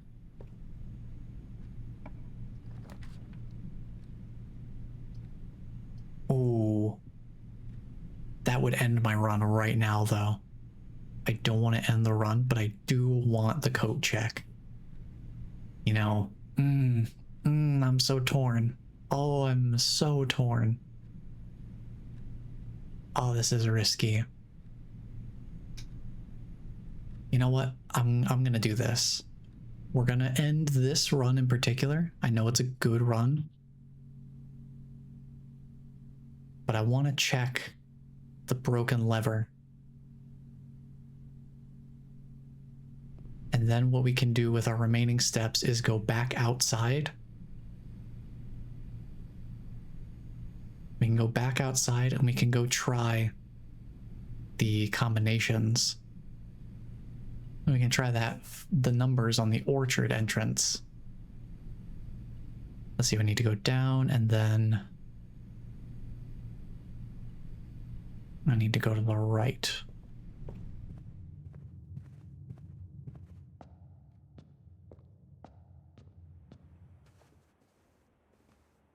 Is that? Oh, wow. I am just straight up sheltered from the chapel now. So it does just affect the next 3 rooms drafted in their entirety. It's not just the 3 next effects, which I guess makes sense. Protects you from the negative effects of the next 3 red rooms drafted. Yeah, that wording does support that function. Cool. Well, hey, that's really handy. The shelter seems super useful. Like, my goodness, I almost couldn't think of something more useful. At least for going around and just trying to draft as many rooms as possible. That seems super nice. Because then you get a bit more control of...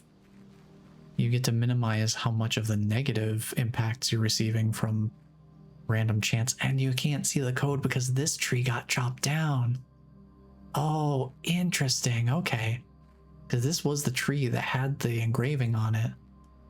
But now it doesn't.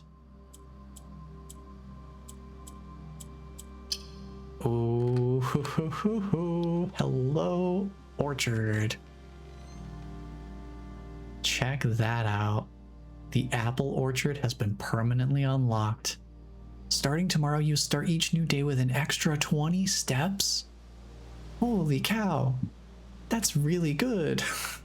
Excuse me? Whoa. That's awesome. Hold on. Where would this... I'm gonna put it right next to the campgrounds. Or have it under campground, actually. Orchard gate is locked by a 4-digit combination. It is 1128. Let me write down. It provides an extra 20 steps every day. That's super nice. I wonder if the code is randomized between playthroughs, or if it's the same 4 digits every time. I guess the same could be asked of any of the combinations. Like, are they deterministic? Or are they always... Are they always a fixed code, or are they randomly generated for each new save file? Let's take a look around in here. Check out this apple orchard.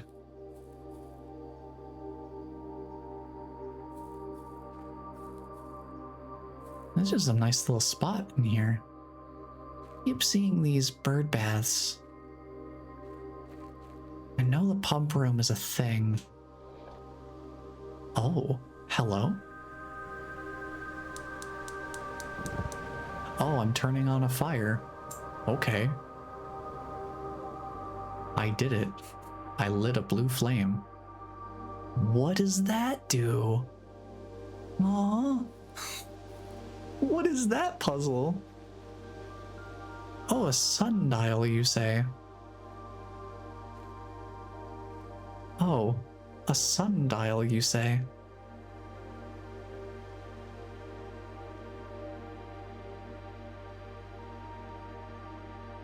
I'm trying to see if it moves in real time or not.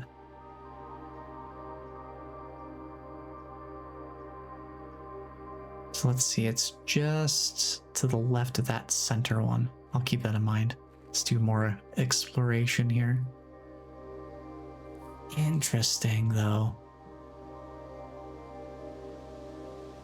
Ugh, roof on this place definitely needs some repairs. I'm surprised this book hasn't been absolutely destroyed by the elements. What is that? Is that like a little ring stand or something? Can't tell. Maybe, I don't know. Gardener's logbook. April 10th, 1992, and there's no end date on it.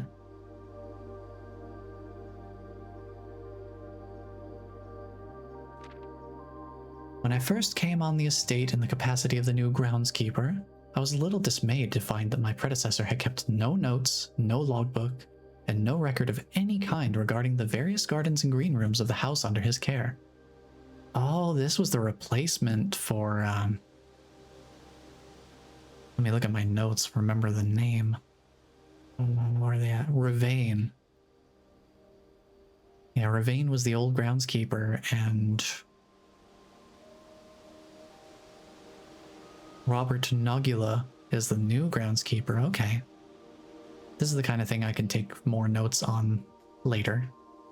I just want to read it for now. Try to comprehend what I'm actually reading. Now let's continue. As a result of this improvidence, in the first few months of my post, I suffered a number of embarrassing professional blunders that I believe could have been avoided with even a few scraps of imparting wisdom from the previous groundsman. To that end, I will make an effort to make some record of my dealings on the estate, in as much as it pertains to horticulture and general tomfoolery. Among my many commissioned duties, I have been tasked with the conservation and oversight of Mount Holly's alluring grounds. My domain stretches from gate to gate and encompasses the apple orchard, entrance drive, and east yard. Fortunately for my workload, the maintenance of the west grounds has not been a priority since Lady Epson's death and the ensuing closure of the west wing. Nevertheless, I take some pride in my work, which already sounds like an improvement from Ravane's style of operation. So I still endeavor to brush the west path weekly, even if none but myself take notice. Well, I will now too. Thank you, Mr. Nogula, for brushing the western path. It is appreciated. In addition to maintaining the grounds, there are 8 green rooms within the house that require some level of upkeep and light groundskeeping. The majority of these I discovered are only draftable on the perimeter of the house along the east and west wings. This is important information. I should write this down because it directly pertains to some important things here. So I am going to have to make a bespoke section for the orchard. Let me see. Make a section here for the apple orchard, because there's a couple of things I need to take notes on here. First of all, there was the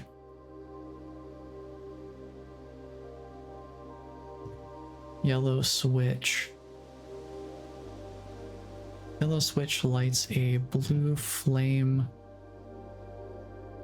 near the house's entrance.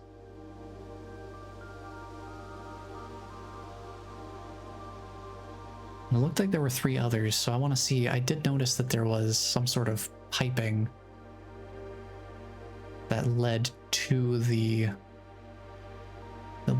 brazier.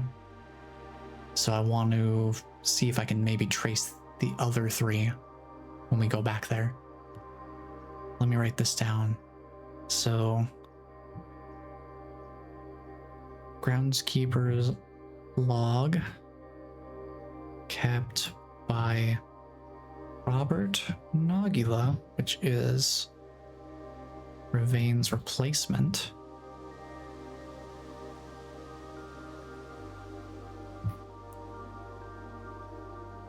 Makes note of how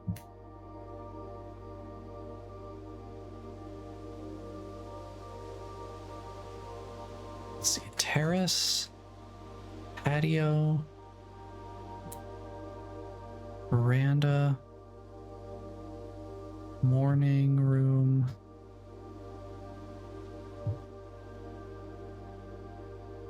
wait, greenhouse only it's only draftable in the perimeter? Huh. Well, then you wouldn't be able to use the lever.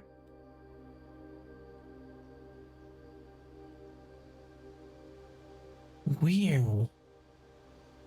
What is the deal with the antechamber then? Because if the greenhouse can only be drafted on the perimeter of the house along the east and west wings, well, let me read the rest of the logbook after this, because maybe there's more information that puts this into question or something. Secret garden. I remember we had a key for that at some point. Pretty sure. But we weren't able to use it back then. That was really early. That was like first session kind of stuff that we came across. Makes note of, so terrace, patio, veranda, morning room, greenhouse, and secret garden are only draftable on the east and west wing of the house.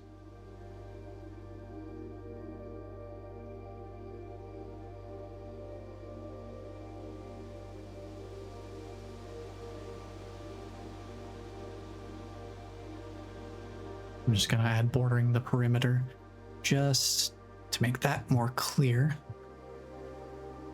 Okay, let's see what else is in this logbook. The soil survey. One of the first tasks I undertook as groundskeeper was to conduct a survey of the various plots of soil underneath each slot on both the east and west wings of the house. And while I would have preferred a full survey of all 45 plots of the house, it was clear that the inconvenience such an undertaking would produce was in no way worth the extra data, especially considering the rooms that would benefit from this survey only ever appear in the wings. To quantify soil quality, I measured the soil's capacity to support crop growth and maximize the promise of high yields.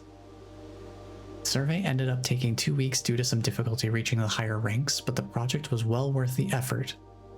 As suspected, the room position has a direct relationship to the amount of fruit spread from gardens and the amount of flowers that can bloom in a greenhouse. Okay, this requires a screenshot, that's for sure.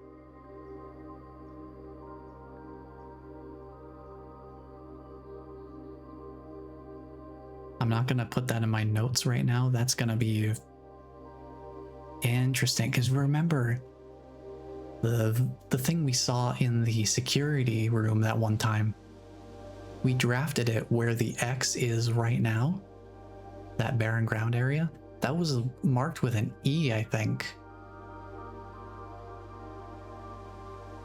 Interesting.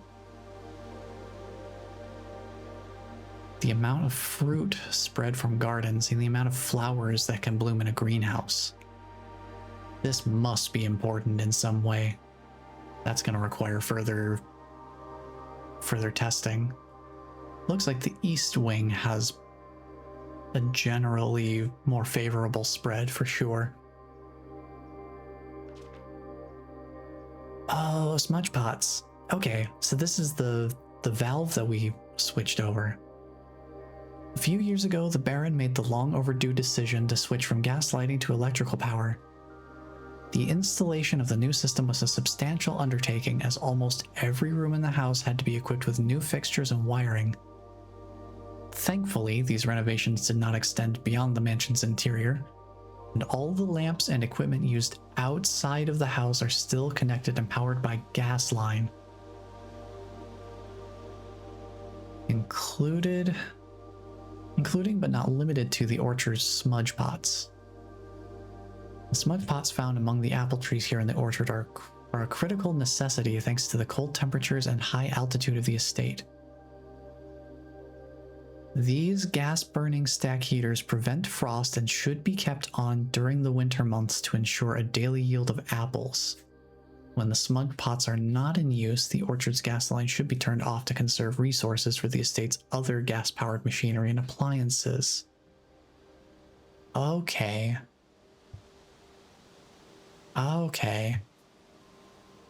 So I wonder if turning the gas line to light that blue fire, I wonder if that means I won't benefit from the 20 extra steps at the start of each day. I'm gonna have to keep an eye on that. After a few months of idleness, I finally have a new cause to champion, and I have submitted a request for a change of scenery. Specifically, I would like to replace the statue of Orinda currently in the cloister with the much more appropriate angel Rinna. After all, as beautiful as the statue is, shouldn't the greenery of Mount Holly be governed by the paragon of gardening? Though amused, I do not think Anne took the request too seriously, though she did humor me and listened to me rave and pontificate on the subject for the better part of our lunch yesterday. And she wonders why I avoid tending the cloister. Truth be told, I have forgotten how to access the inner garth, and am too scared of chastisement to probe for the particulars for a third time. Forgotten how to access the inner garth. Interesting. Let me write this down.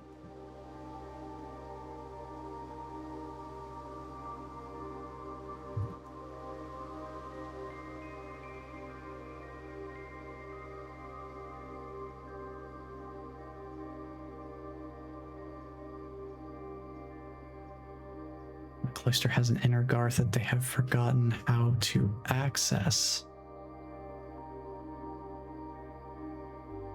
Keep that in mind. And look, there's even a fun little sketch of Rinna here.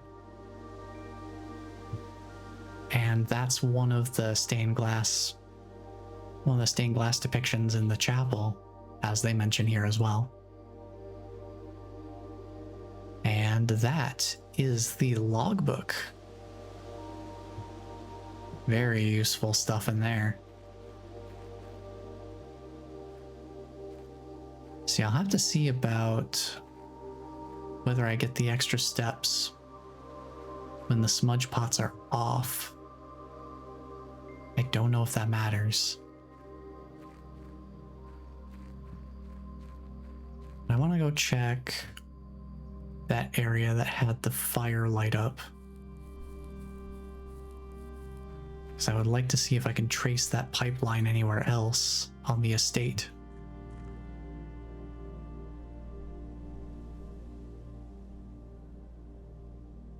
I am glad I came out here. Wait. Oh, it's down there. All right, I'm gonna amend my note real quick. I said it was near the entrance. I'm gonna say it's downhill from the house's entrance.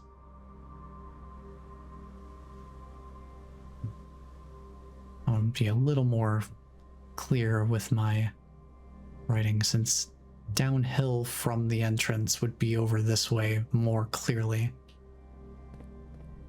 Because otherwise I would say something like toward the campgrounds or something to that effect.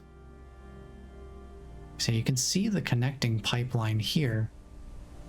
This is the one that comes from the orchard, which you can kind of see the area would be over there. There's still three other spots out here. Well, I assume out here there might be a room or two in the house that could do something with these. But there are more pipelines to work with, it looks like. So now that I know that that's a thing, I'm gonna take a quick peek in here in the spooky dark tunnel.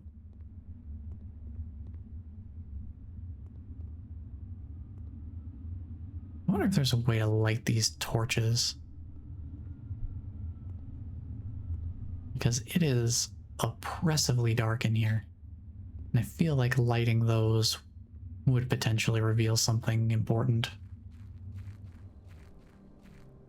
I don't know if I have any way of lighting torches. Maybe there's a contraption I could make somehow that would let me do something in that regard. Since I'm out here, take another look down the west path here. See if I notice anything regarding a pipeline. Oh, I can't go up this way. I'd have to have a garage drafted and unlocked from the other side, I think, to be able to get up here. So I can only access that private drive area. Like, the private drive area is directly linked to the presence of the garage. That makes sense. I think that's all I wanted to explore for this run.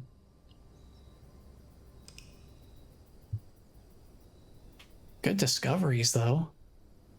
Figured out how to open up the apple orchard, so that could be pretty handy.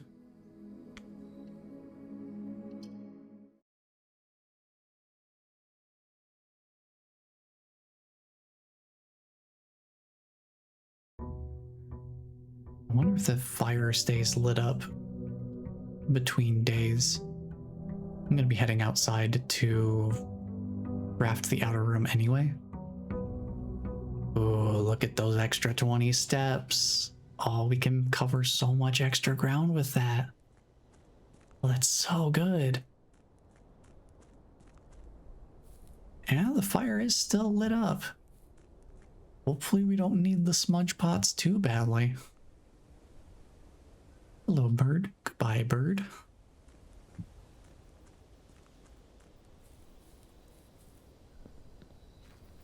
I sure hope we don't need those smudge pots. It doesn't say anything about it. It just says you'll start each day with an extra 20 steps. No contingencies or fine print or anything. We haven't drafted the schoolhouse yet. I want to try that. Especially because that also adds a new room type to the drafting pool, and I want to check that out. So let me see. Schoolhouse is now drafted. Ooh, and it has a tick spot here too.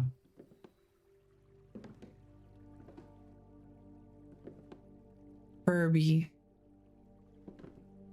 I'm guessing this must have been Herbert's desk or something. Oh, another gas valve. Awesome. Well, there you go. It's not in the house, but it definitely wasn't a draftable room. Okay, I'm writing that down. Give me a moment.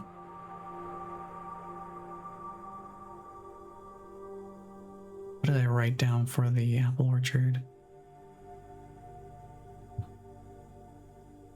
Contains a yellow switch lighting one of the 4 blue flames downhill from the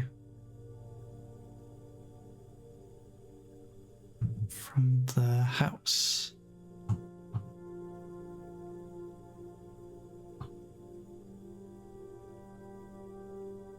Get that written down here. Well, how about that?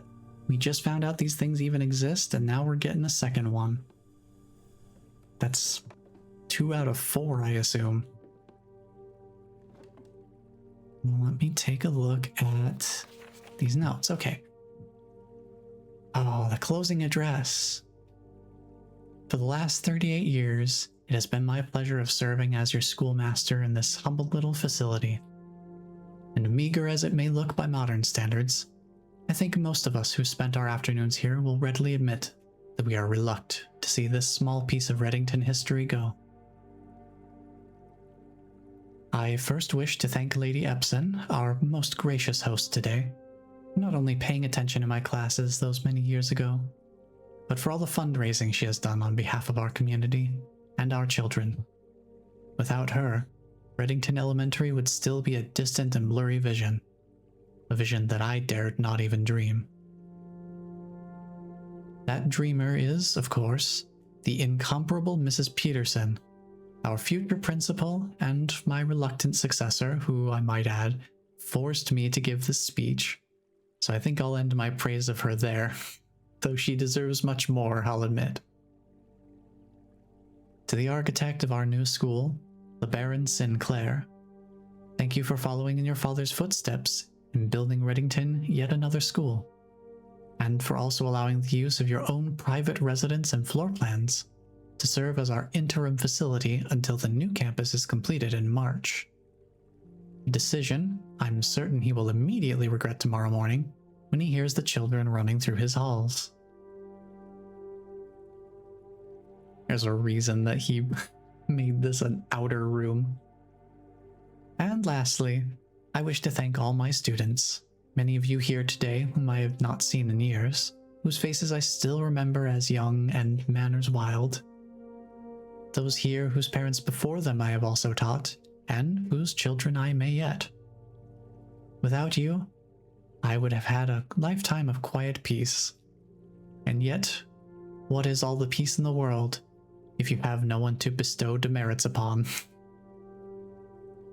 Thank you all sincerely. My time here has meant the world to me, and if I am still standing in 8 months, I will see you all at the slightly less melancholic ribbon-cutting ceremony next year. Better joke to end? Remember to give Mrs. Peterson her gift. Well, that's a fun little bit of flavor there.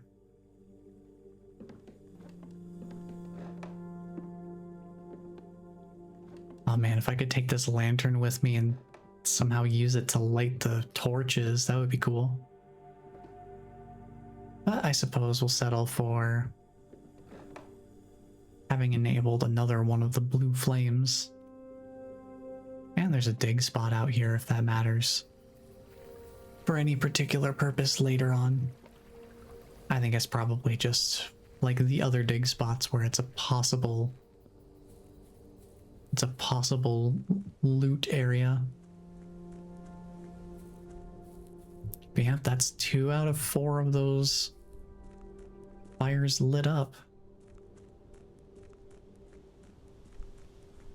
Pretty handy stuff. Let's get another day started here. I think I'm good on the coat check. I don't want the broken lever right now. How about... let's do the hallway for now. I would like to check the other books from the library at some point. But I want keys. Keys would be nice.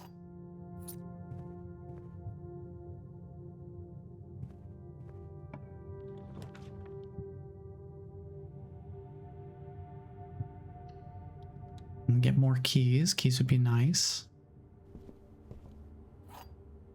Got a couple of them now. Spare room or closet. Let's get some items. Ooh, greater chance of finding items. Heck yeah, I'll definitely take that. And a floor plan reroll, that could be nice. Good option to have in the back pocket, I suppose.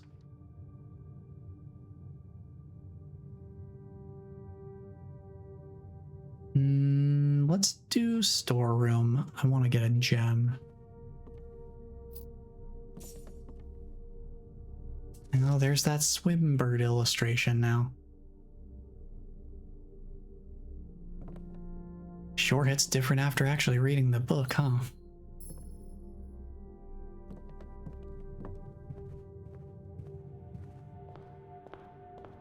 Let's head westward. They really want me to have that coat check. I'm gonna redraw. Hey, classroom. I do want to explore this. While drafting in classroom, you may draw new floor plans one time for each redrawing room in your house. Oh, that's interesting. These could be really nice too.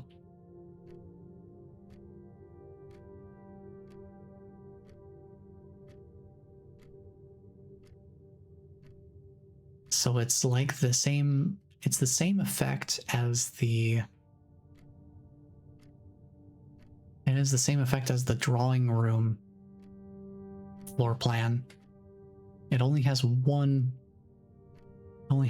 pathway instead of two if you're coming through one way. It only has the 2 doorways instead of 3. But that could be really useful.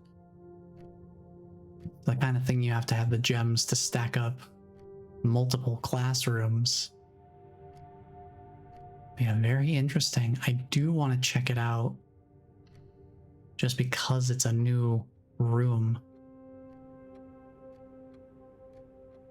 Let's see, an exact copy of the floor plan used in the architectural design of Reddington Elementary. These copies were deployed in Mount Holly as a short-term solution to allow the curriculum to continue uninterrupted while the new school was being built in town. Okay, that other comment they made about having the kids running in the halls makes a little more sense now.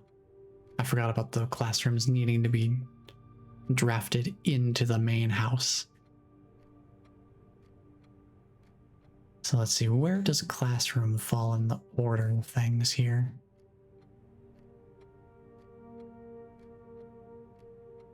Is it...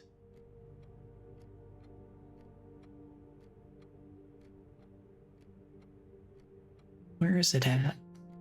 Am I just overlooking it? Or is it not a numbered room? It is just its own special room, I guess. Because it doesn't show up as a numbered room or anything. I guess I'll write the notes about classroom under schoolhouse.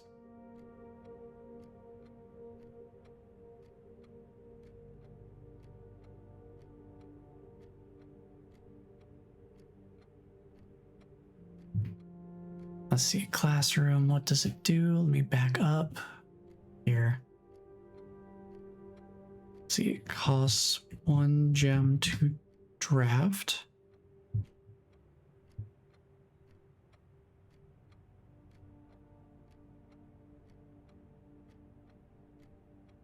While drafting in classroom,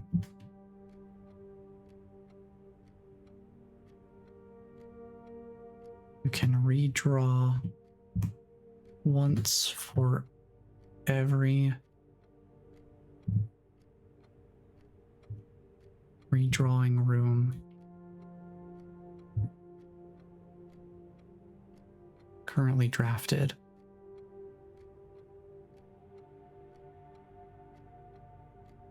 There we go, okay. Yeah, it's an addition. That makes sense.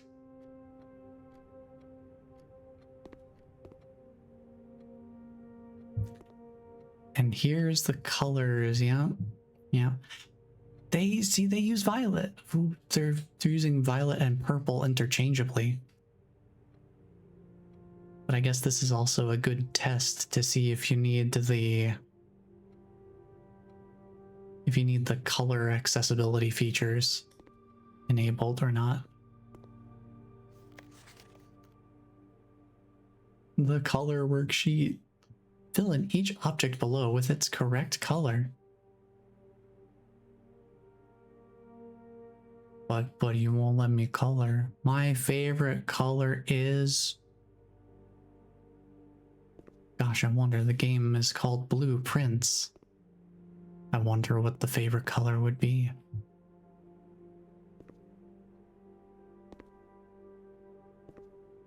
Oh, there's a couple of them. Oh, there are a few of them here. Hold on. First of all, magnifying glass. Classroom puzzle. Can you find the difference? What do you mean, can you find the difference? There. What? Is this a philosophical question? This is grade 1. What kind of classroom puzzle is this? What do you mean, can you find the difference? What did they mean by this? Let me look at some of this here. Let's see. Name Benny. Got a B+ on this one. Each color is only used twice. 10 out of 12. Well, what? You don't say that though. You're just not saying it. Hello? Okay. So each color is only used twice. I feel like this is information I should keep in mind, but I want to look at the other worksheets as well. Actually, you know what? Hold on. I'm going to take screenshots of each of these because I feel like that would be useful to have, because this might be important later. I don't know that there's any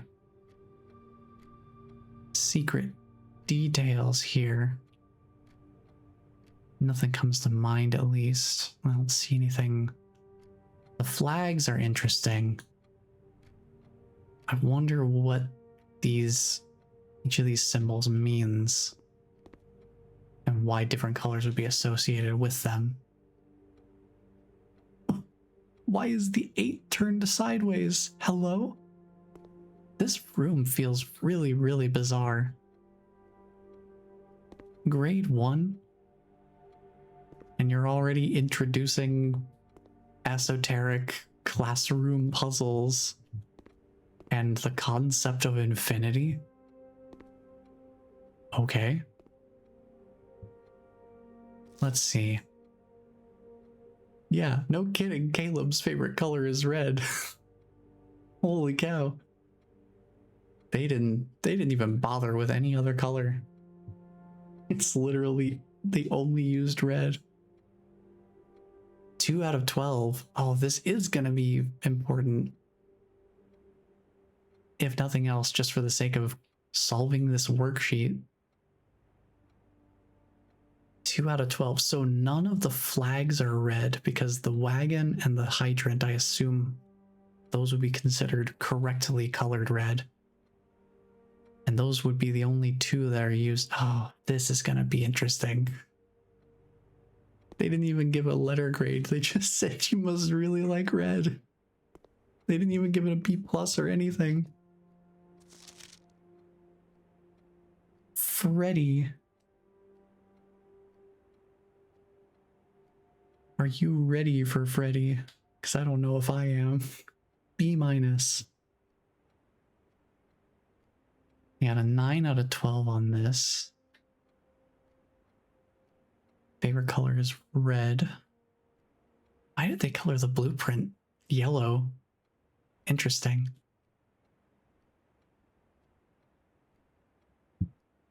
So yeah, I might take a crack at this once we've finished up this final, looking at this final one here. Another B+. Why is everyone's favorite color red in this entire setup? That's so funny. This one's another 10 out of 12. Okay. So these are the 6 colors we're working with. That makes sense. See, like, I don't know if there's a purpose to solving this puzzle, to knowing what these different colors are, but I feel like the flags might be the thing that we're looking at here more particularly, because they're the only unusual or non-self-explanatory iconography out of all of this here. So let's see. The 2 blue things would be the pond and the blueprint, and it's in the name. So those would be the 2 blue things. Green, I assume they'd want green for the lizard and the broccoli, so those would be the 2 greens. We already know the 2 reds are the wagon and the hydrant. The banana's yellow, so one of the flags needs to be yellow. The pumpkin is orange, and one of the flags has to be orange. So the flags are in some... There's some association of yellow, orange, and purple.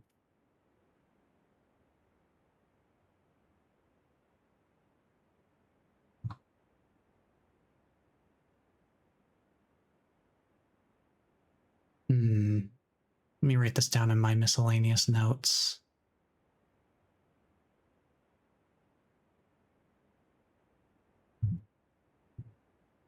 Classroom coloring assignment. Let's see.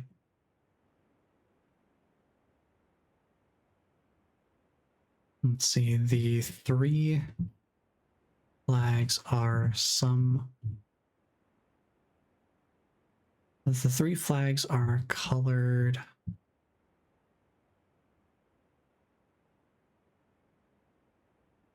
in yellow, orange, or purple. I'll have the screenshots too, but I just want to write down the colors I think they are. As to which flag would be which color, that's a bit more of a mystery. But I don't know. So we know none of them are red.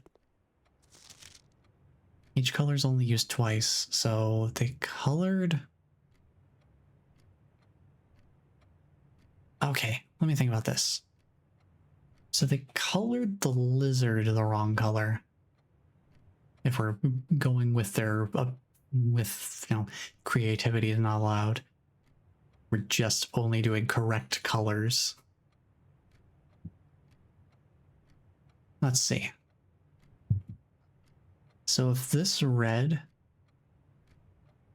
is wrong, and this the blue flag has to be wrong too, because it's using blue a 3rd time, which is not allowed by the unstated rule, I guess,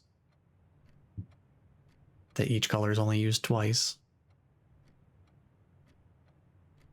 That means the hourglass is purple, and the chevron, this like inverted chevron or whatever symbol, is orange. So those 2 are correct, because the lizard's incorrect, the blue flag is incorrect. Those are the only 2 points that are missing. So let's see.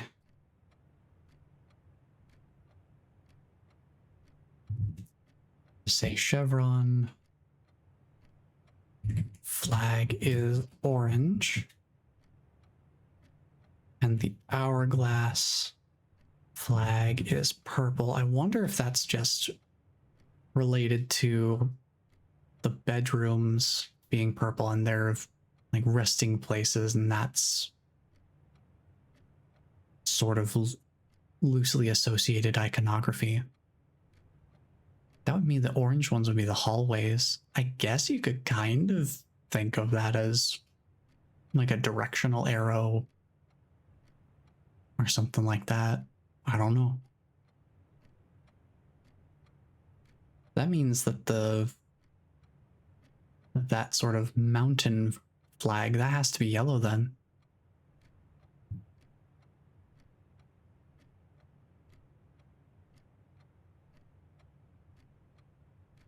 I suppose that takes care of that assignment then.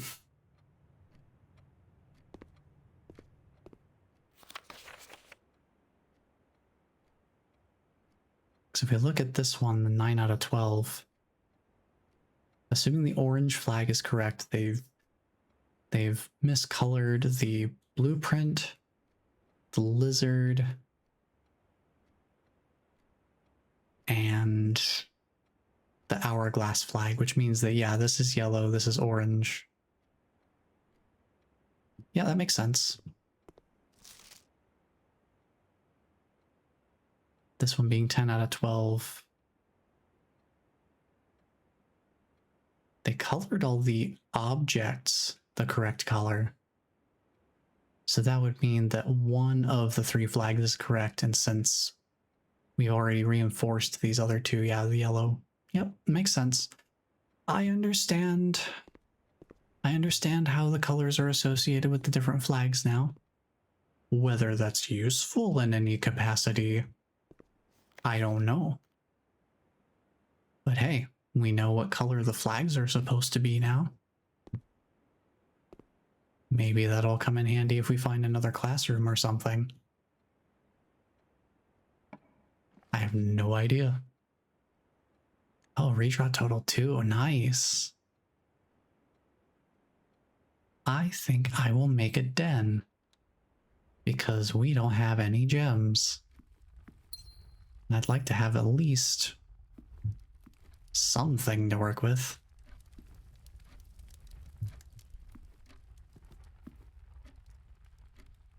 Let's see what we can do here.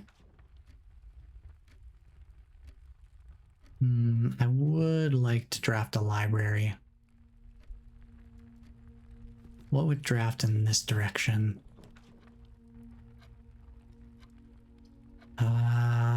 We'll make guest bedroom over here. Grab some steps real quick. Ooh, car keys. If we find the garage, that could be nice. Can check the storage trunk. All right, library. What is this? Oh, it's another one of the maps. Okay. X marks the spot, I guess.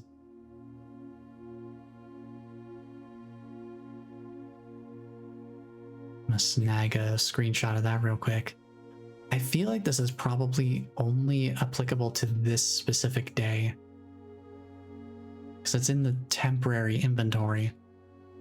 And it's mainly just if we manage to get up to that room, I assume we take a shovel, hit a dig spot in that, whatever room we draft there. And that would give us some sort of treasure. I don't know what it could be, but I guess I'll keep it in mind. It's rank 6, room 2. Okay. It's pretty far into the floor plan there. So let's see, we have 2 options that we haven't read. We have History of Orindia by Caleb Manning. Manning was involved in the investigation that we read about in the archives before. There's also the Sightseer's Guide to Reddington. I recognize the name Caleb Manning, so I think I want to check that one out. And then we'll look at the Sightseer's Guide to Reddington as our final book. See, is there anything else around here on the table or anything like that? I think we're good to move to the next room.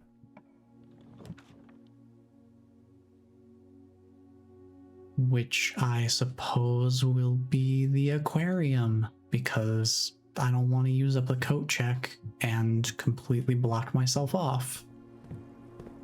Does leave us without a gem, though. Still pretty well centered.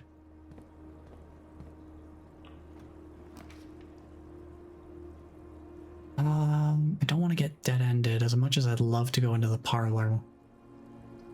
Well, I do need the gems. And the parlor is my favorite room.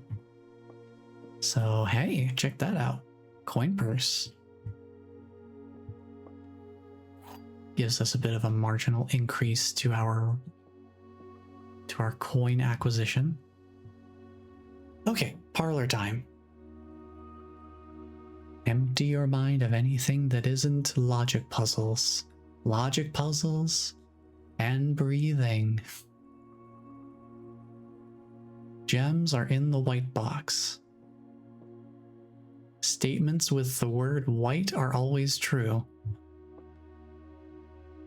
The statement on the white box is true. So all three statements have the word white in them, so since there cannot be three truth-telling boxes, the white box has to be false. And since the statement on the white box is not true, the black box is false, which means the blue box is true.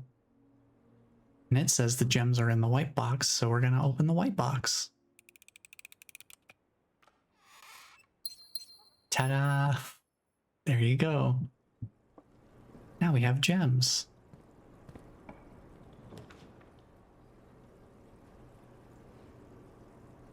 Yeah, I think we get the chapel out of the way. We only have one coin anyway.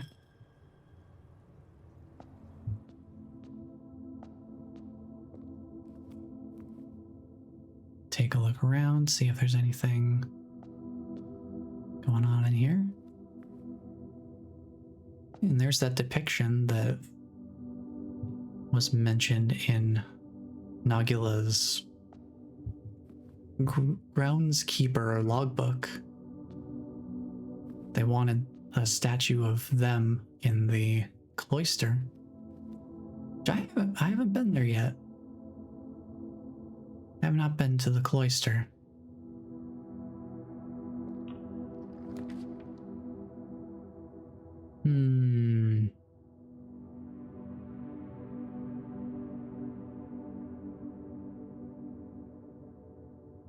I think I do want the security room. It is going to cost a gem, but it's a very useful room to be able to access.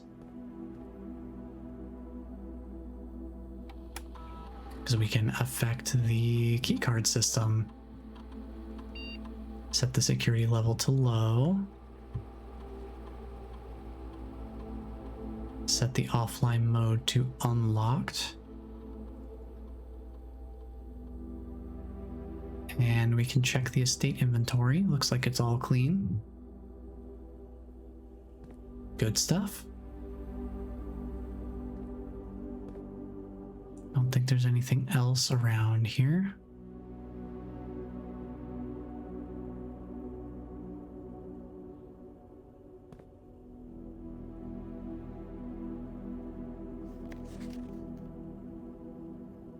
Yeah, that is interesting. The magnifying glass does come in handy a couple places.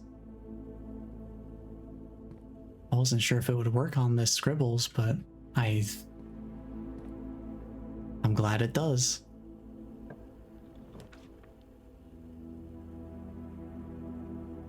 I think I want to go with the pantry. I don't like messing around with the dark room's negative effect. Oh, look, an orange. Yeah, I think it was just happenstance that there was an orange in here instead of an apple that one time. I think the benefit we would have gotten from the observatory would have just been if we ate an apple, it would give more steps than usual. Well, I think this is where the run ends for today. I guess since the run's ending anyway, we can finally draft the nursery. After all this time, we can finally draft the nursery. Where is this in the bedrooms category? It's right after guest bedroom, so let me scroll down there.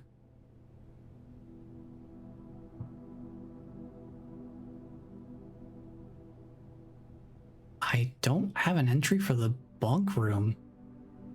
Interesting. I guess there was not much of note in there, so I just forgot to write it entirely. Let me put that in here real quick. Hold on.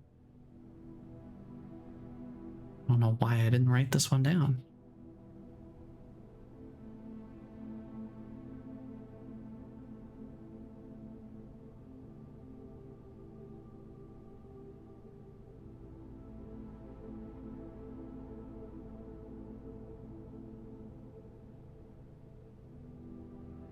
See, that synergizes with any effects that are based on the number of drafted bedrooms.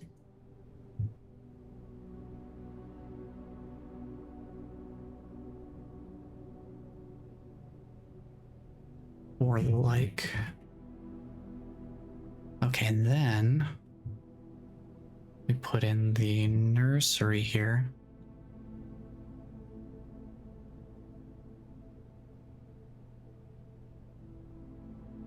It costs 1 gem to draft.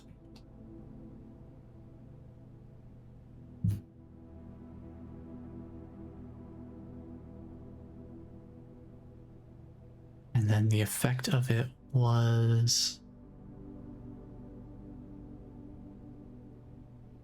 whenever you draft a bedroom, gain 5 steps. And that synergizes with the bunk room. I remember that from the drafting guide. If you have nursery and you draft a bunk room, because it counts as 2 bedrooms, you gain 10 steps because you gain 2 times this bedroom effect. Very useful stuff. All right, let's read the description. One of the few rooms you vividly remember from your visits here in your youth. Though even at that time, you remember feeling a little old for the activities provided here. The twin cribs found in this room might suggest that at one point in time, there had been some hopeful expectations of a sudden growth of the family tree. And I take it that did not come to fruition.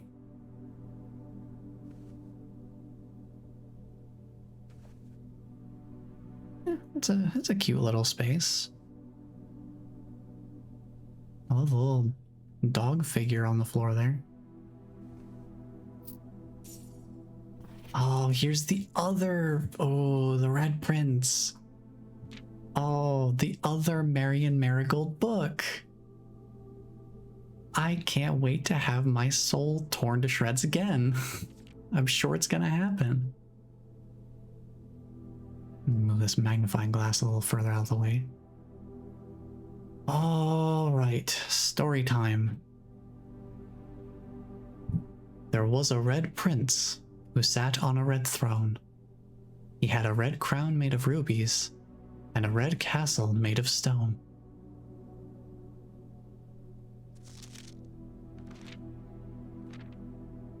The prince had a love for all things red.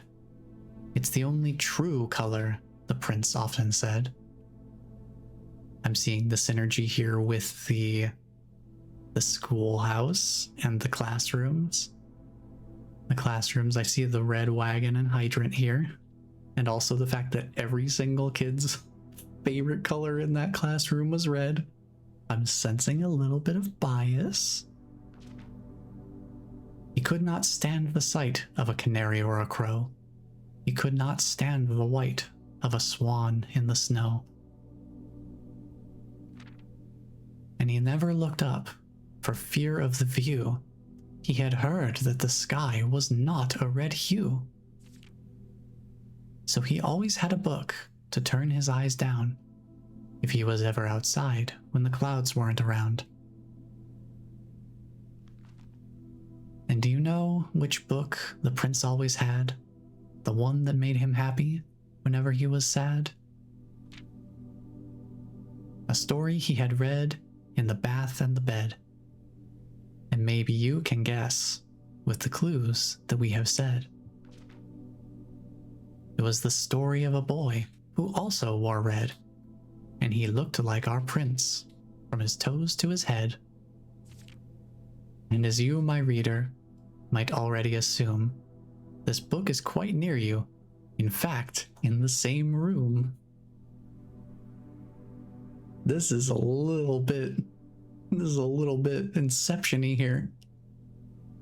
A story about you, if it needs to be said. About a red prince and his book. The red book we just read.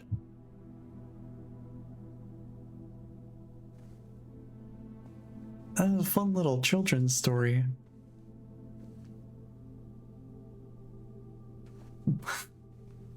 Something really, really fascinating about including a book like this. Specifically the Red Prince in a game called Blue Prince. There's going to be some interesting significance to that, I feel. I wonder if there's anything else. Let me look at the pages again.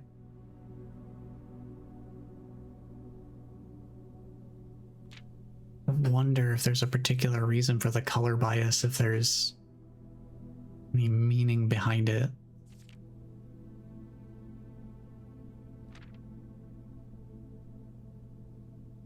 I'm just taking a look at the scenery and backdrops too. If there's any other details.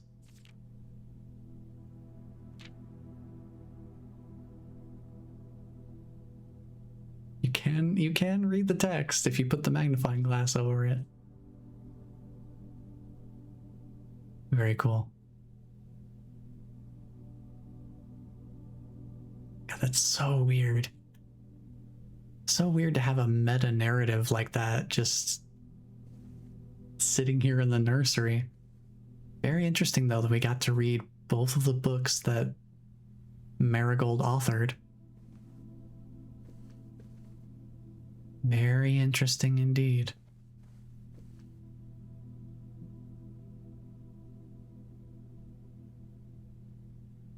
That is the end of the run, since we got dead-ended. We're not having any redraw options. But we did visit a new room. Let me just write down that the Red Prince book is in this room. Let's see. The book Red Prince is in this room.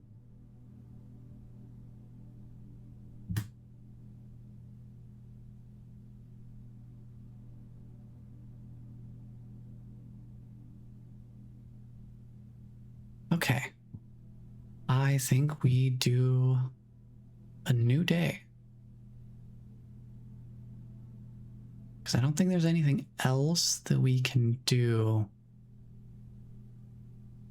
at this point. There's nothing else that I really wanted to look into further. I think we've done what we need to do here. That does explain. I was wondering why, when we found that one red letter, that it shows up as an icon here in our inventory, or I guess on our status screen. But considering that there's that whole fortune specifically centered around 8 of them existing, that explains it more. But we do need to call it a day and start a new run.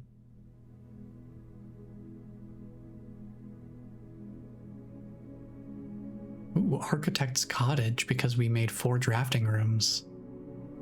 That's so interesting how many different sorts of houses we can make. That's pretty cool. I do like that. Reminds me of when I first played Luigi's Mansion. I thought it was interesting how you get a ranking, and that ranking is associated with different houses that you build on the grounds of the old mansion based on how much money you had collected throughout the entire game. So the more money you acquire, the bigger the house you can make once you've finished the game. I thought that was a pretty cool.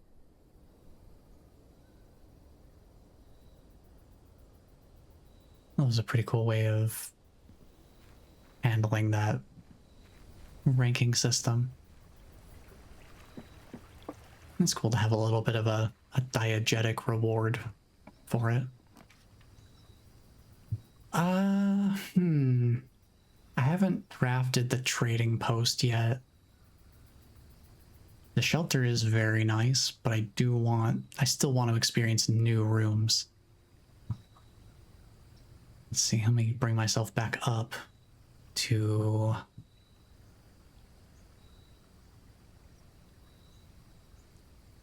the trading post. I'm gonna make a new slot for this.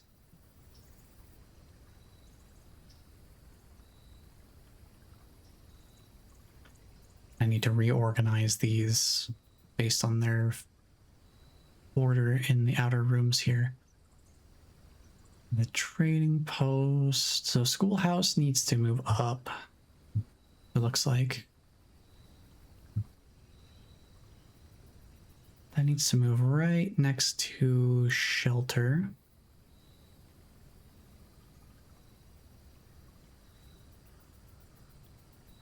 Tool shed needs to move up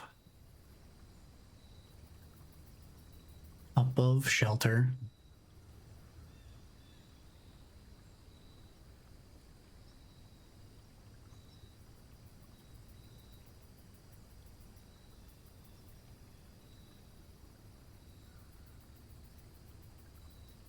Then the root cellar was there in the hovel. Then I don't know where the tomb goes. I don't know if that's going to be after the schoolhouse or after the trading post, so I'm just going to tack it onto the end for now.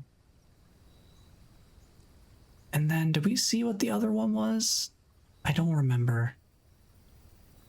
I feel like we might have. I can't recall what it is right now. Well, let's see what we've got in the trading post here. Oh, yeah, I guess I should also read the schoolhouse's description. I forgot to read these descriptions. Gosh, I was moving a little fast, which was the point. But this is why I usually don't move too fast, because then I miss stuff like this. The fact that the hovel is a squalid dwelling on the edge of the estate belonging to one of the groundskeepers.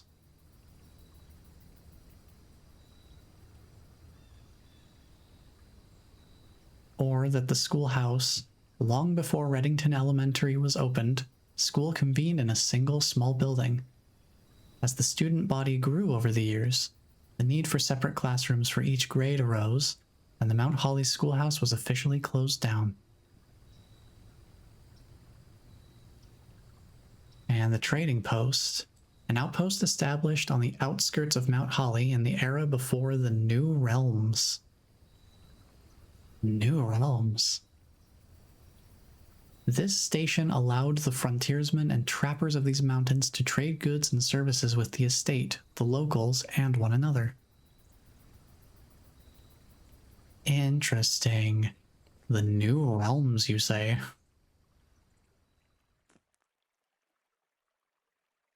Oh, dynamite, a little too dangerous to pick up. Wow, an item that I specifically can't pick up. Oh, hello? Lockbox. Oh, oh, huh?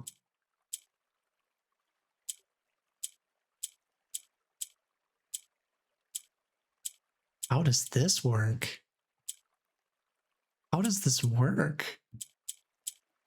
What? Oh, this box is... Whoa. Okay, so it's got a reset button. That's good. What? What? What? Okay, so I'm gonna need to put colors on each of the four corners. Ah, I have no idea how to even begin to unpack that puzzle right now. I have zero clues to work off of. Oh, interesting. Select an item to trade. Okay, okay. So let me write that down.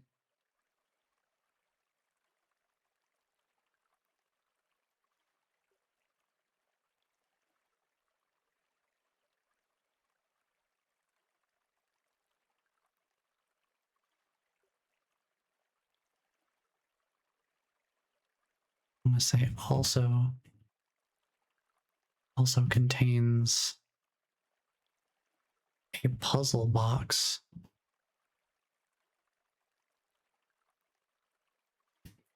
Was, let's see, 9 squares of 3 differing colors and 4 mountain symbols in the corners that can be recolored using the squares. I guess I technically do have some sort of a hint for this because we have associated the mountain flag with yellow. So what we could do is, what I'm thinking, so we swap that there. We want to make the mountains yellow, and I assume perhaps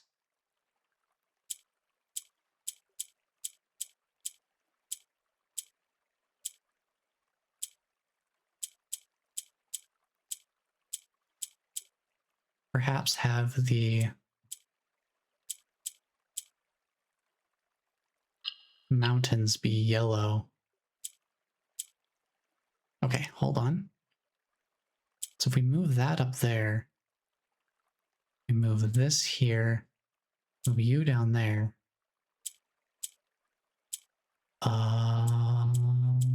Okay.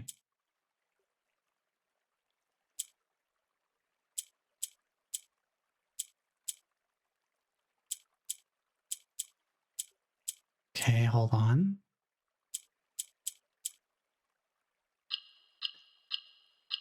Awesome. Doing that coloring puzzle totally mattered. Mountains are yellow. What do we get? An allowance token. Your allowance has been permanently raised by 2 coins. Do not make allowances. Ooh. That's awesome. What? What? Hold on. Hold on. This has been very fruitful today. A lot of permanent upgrades. Very nice. Let's see, puzzle box. contains.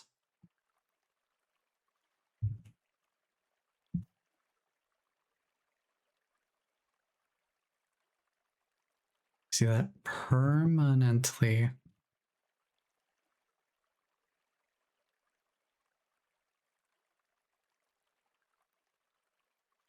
Permanently raises allowance by 2 coins. I wonder what that means. I'm gonna have to take a look at the... Oh, what does that mean, I wonder? Is that just 2 coins that I have every day then? Is that like a permanent +2 to my coin count at the start of each day? Interesting. Boy, I'm glad I'm glad I solved that coloring book puzzle, because holy cow. I didn't expect it to become relevant that quickly. That was one of those things I was expecting to be maybe certain parts down the line. Maybe it would be helpful. But no, it's helpful right now. All right, let's make a den. Ooh, there's a trunk here. I'll have to keep that in mind. Okay. So there's a locked trunk in this room. I'll keep that in mind. Let's do the parlor, because we love the parlor. You gotta get the parlor. All right, logic puzzle, here we go. The gems are in a box with a statement containing the letter B. Okay. The blue box is true. Okay. The gems are in a box with a statement containing the letter U.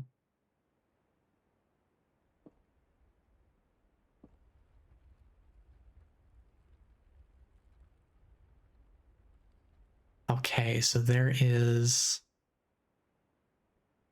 only one, well, this statement does technically contain the letter U because of the statement itself having to use that letter to state the condition. Okay, if we assume that the gems are not in a box with a statement containing the letter B, that has to be false because they all contain the letter B. So this has to be true because they all the statements contain a letter B. So the gems are in a box with a statement containing the letter B. So the blue box is telling the truth. The blue box is true. That's also true. So that means that the gems are not in a box with a statement containing the letter U, which means that there's only one box it could be, the blue box. Beautiful. You'll love to see it. Gosh, I love the parlor. It's so much fun. Do I want to go to the commissary? I don't have any coins. I feel like just having any keys would be a better option right now.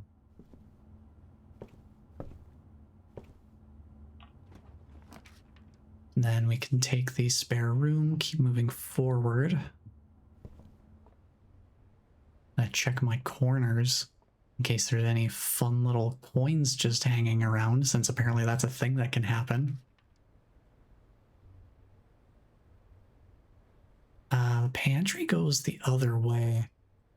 Let's make a hallway here and get another key, and we have some more room connections, which I think is pretty nice. Let's keep drafting in this direction. Let's see what we get. Let's do the chapel, because I don't have any coins to lose anyway. Not a single one.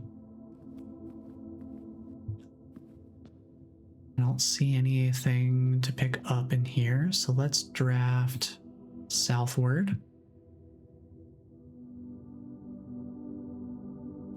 You know what? I think a closet would be great right about now.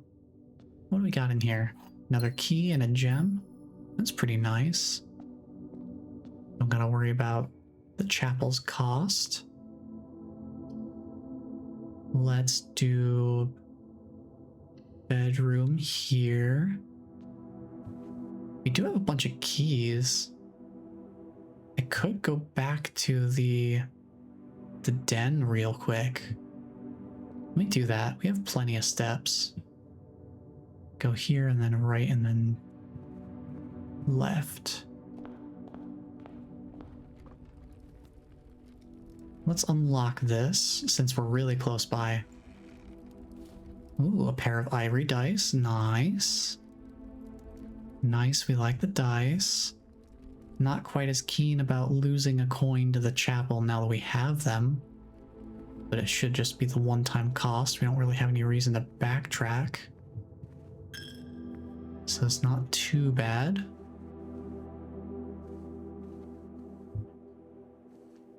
Looking around to see if there's any random coins anywhere.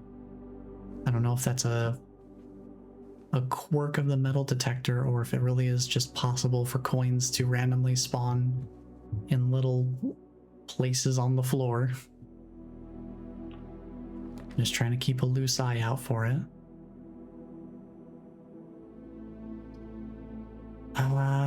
Well, I suppose it's kind of a waste of the drawing room. Let's redraw.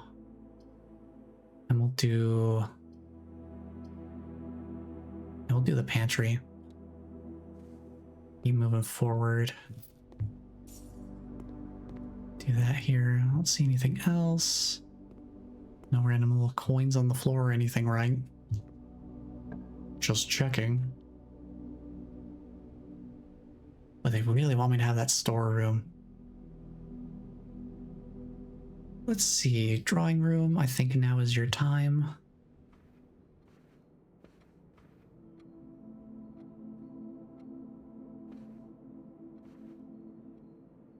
And let's see what we can draft in this direction.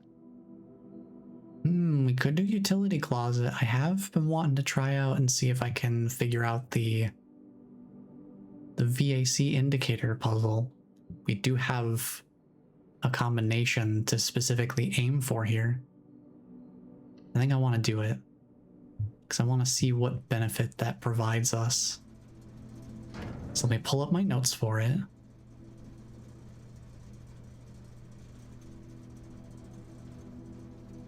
I'm also gonna make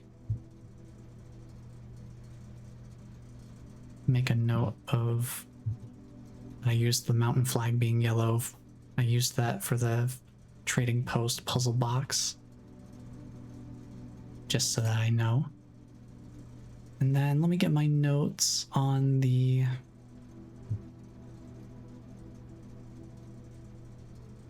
VAC indicator here.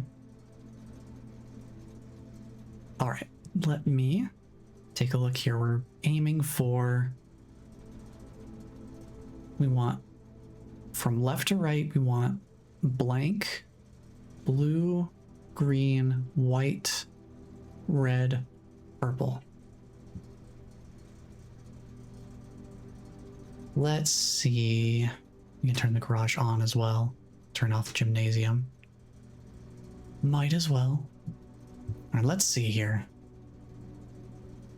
VAC indicators.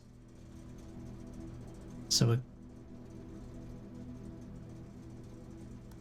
it goes green, and then red, and then off.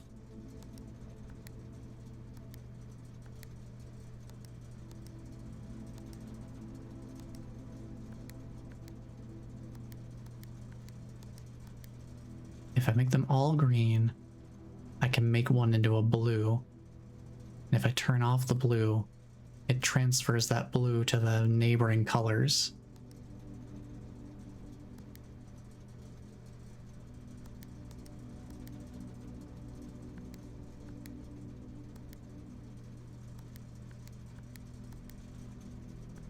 interesting. Okay. Red and blue make a purple. That makes sense.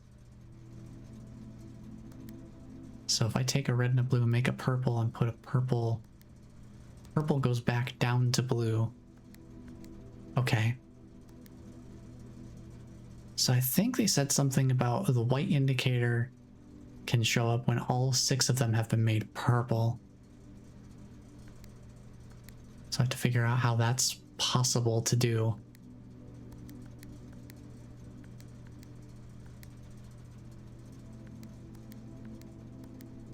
Because I can make those purple. Oh. Oh, you can just make that purple now. Okay. So we need to leave this one purple. We need this one to be white. This one needs to be... Oh, I see. I see. Okay, hold on.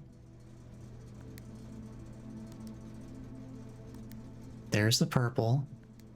Make this one red. Okay.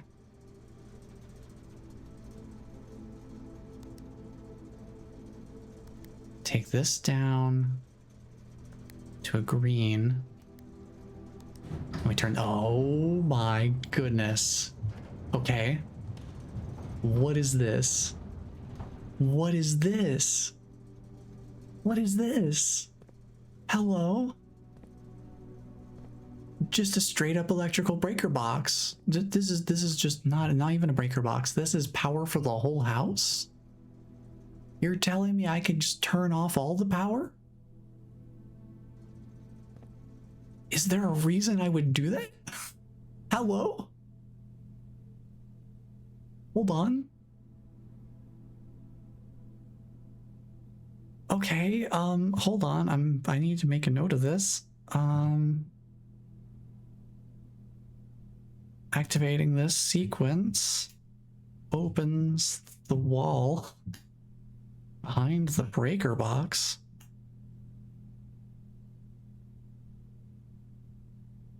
To reveal a massive electrical lever. I guess for the sake of science, I'm gonna find out what this does, because I have no idea. And since I'm here, I better figure out what it does, right? Oh, the bunker outside. Hello? Is that a mine? The gemstone cavern has been permanently unlocked. You start each new day with 2 gems? Hello? Oh my god. So much progress. So much permanent progression too. What has this day been? This session has been so fruitful in permanent progression. This is wild. Hello? Man, watching Outer Wilds videos all week has been paying off. My intellect has raised by at least 10 IQ points. It's crazy. Hello? I just have this now.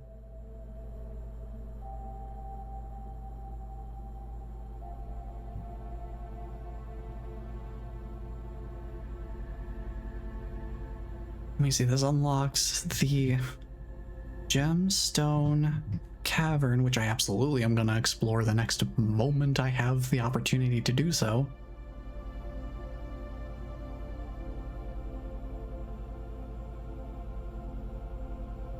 Power Stone unlocks the gemstone cavern and adds a permanent 2 gems at the start of every day.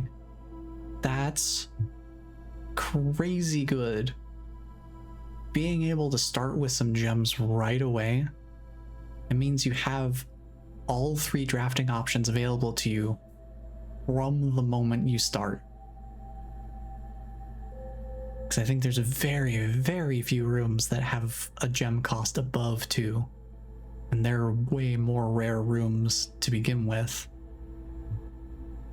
That is so fascinating. Hello? Boy, am I glad I solved that. That's all it does. It doesn't power down the house. That's just a switch for the gemstone cavern door. Oh, I'm gonna have to check that out when we get there. The next time we're close to the entrance or something. Whoa. Holy progress. We are rolling in it now. Like, look. At the start of today, all we had for permanent additions was the Westgate path. That's all we had that was permanent. Now we have the Gemstone Cavern, the Apple Orchard. I have whatever 2 allowance does for me. And 20 extra steps as a result. 2 extra gems as a result. That is so much. That is so much value. How have we stumbled into so much value? That is wild. I kind of want to build the commissary. I have a handful of coins I would like to check this out, see what we can do here. We could get the shovel. We could get the shovel. I'm gonna get the shovel. If I come across any dig spots, I would like to indulge. Observatory it is. We'll get another star too.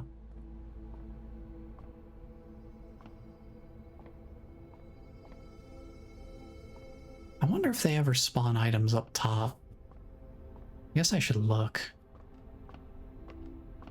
Just in case. I don't see anything up here.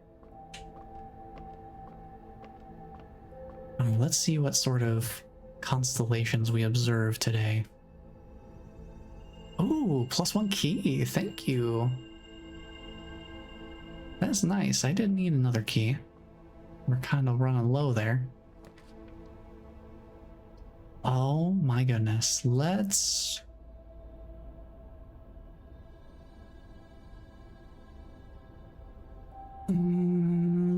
redraw. I guess we're going to the boudoir. Why not? See if there's anything going on in here.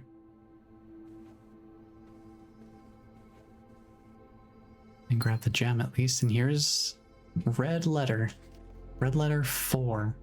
So we gotta keep this in mind.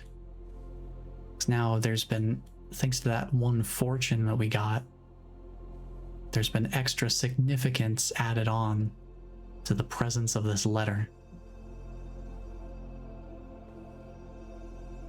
Very interesting. This one's locked. That's fine. I've got a key.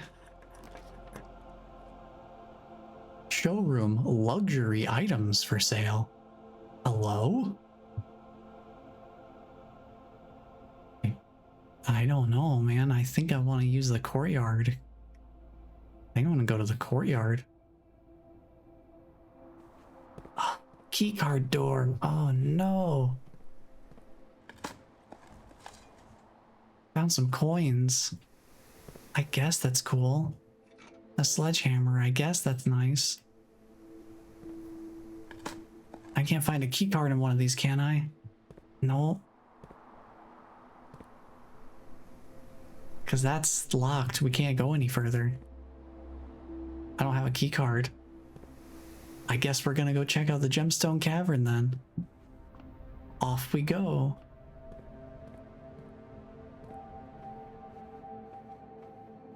Dude, this has been a wildly successful session. So much ground we've covered. So much stuff we've unlocked. That's gonna make future runs so much comfier. Yeah, I guess we just head over to the gemstone cavern. So go check it out. There is still this door too. I don't know what we need for this. I get the feeling I need to maybe make something in the workshop that would let me remove these bolts. Like some sort of tool, and then maybe I need a battery to power it too. Or maybe I need the battery to even be able to craft it in the first place, who knows? But while we're here, let's check out this gemstone cavern. Here's the last of the equipment for the new mine. I don't think we're going to need more than this, especially if we're going to limit excavation to 2 stones per day. I was told by the engineer that getting greedier than that might risk the structural integrity of the cave walls, so I suppose we'll have to adhere to his expert opinion, at least for now. We managed to remove all but one minecart from the old tunnels, which I think I've seen that down near the Blue Flames area.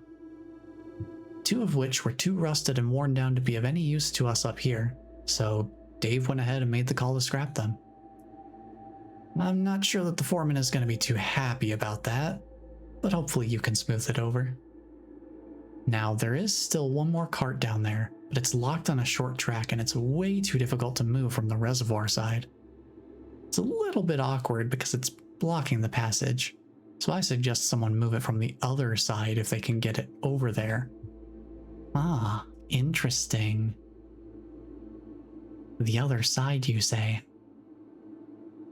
The boss informed us that there are 2 other ways into the site from that side. But I think we're going to leave that for someone else to finish up if the old man really wants it done. Okay. Notes.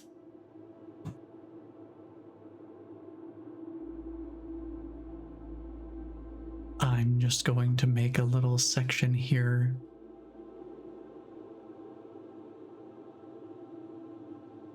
for the gemstone cavern.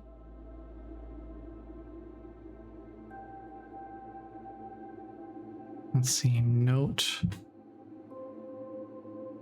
explaining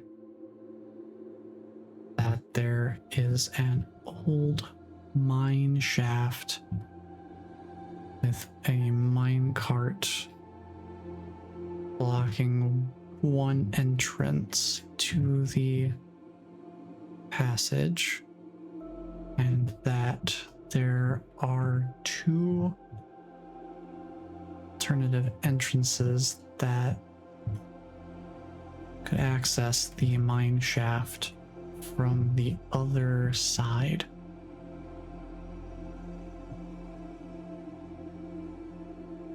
Very useful to know. Thank you to whoever authored that note. And as I kind of figured would be the case, we do have another gas line here. There's only one more to find.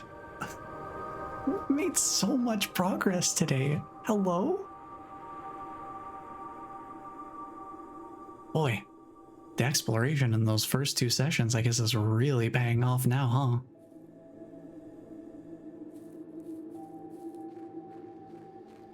That is wild. Where do you think the 4th gas line is? If one of them was in the orchard, one of them was in the cavern, one of them was in the schoolhouse, a draftable outer room. I know one of the 2 rooms we haven't drafted is the tomb, but what would be the other room, I wonder? Well, I think we're ready to do one more day, depending on how quickly this one goes by. Since I started half an hour late, I'm gonna go half an hour longer so that it's still the 4 hours total. Plus, we've done a lot, and I want to make use of some of this newfound flexibility that we have at our disposal now. I mean, 20 extra steps, 2 extra gems.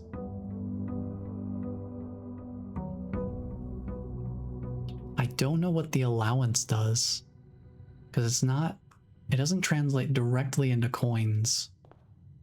I was waiting to see, wait, allowance. Master Simon, good morning. It has come to my attention that you have been granted a daily allowance to use while on the estate.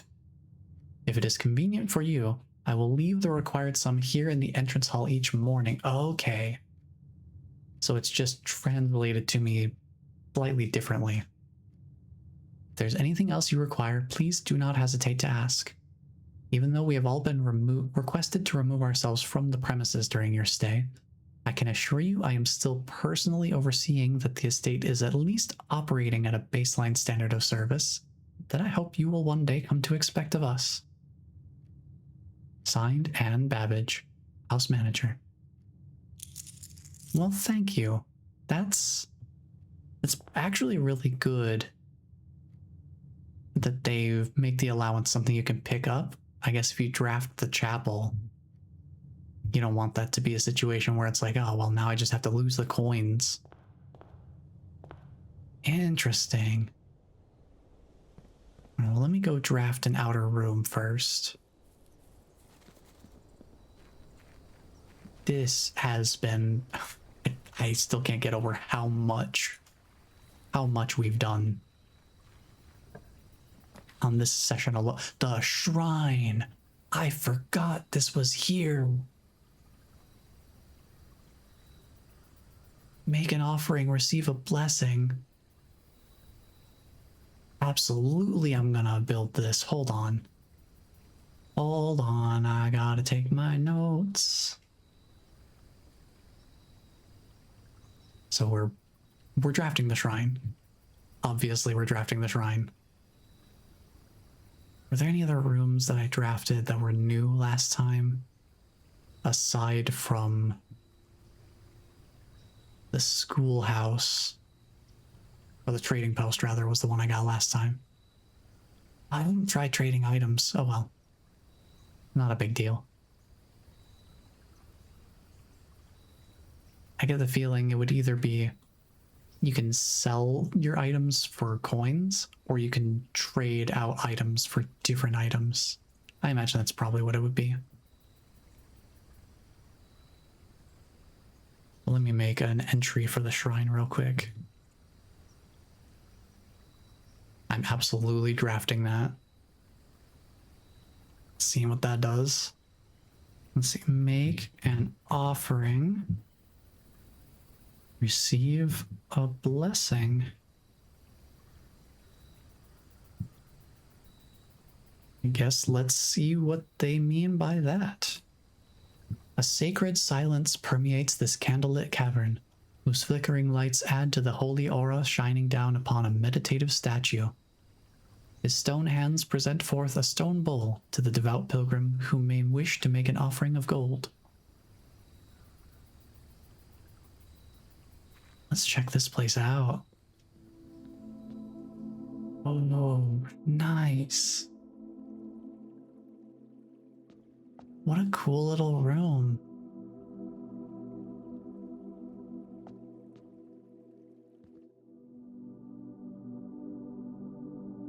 Make an offering of coins. Making an offering of coins may result in the bestowal of a beneficial blessing that will last for several days. Well, let's see what one coin would do. You have received the blessing of the dancer. While drafting, you may pay gems to spin floor plans. Spin? You can unlock a rotation feature? Oh my... This is crazy. The sheer amount of functionality that this alone could provide. No wonder it's a higher rarity room. This is... What? Oh, you can take back the gold. I'm not gonna do that. I know better. When you make an offering, you forfeit that offering. That is no longer yours to take. Well, I guess I'm making a category for all the blessings.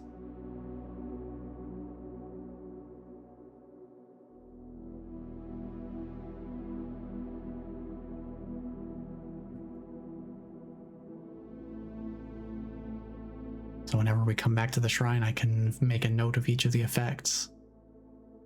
If we ever get new ones. That's so cool. And hey, another use for gems, so even more of a reason to prioritize gems on the earlier side.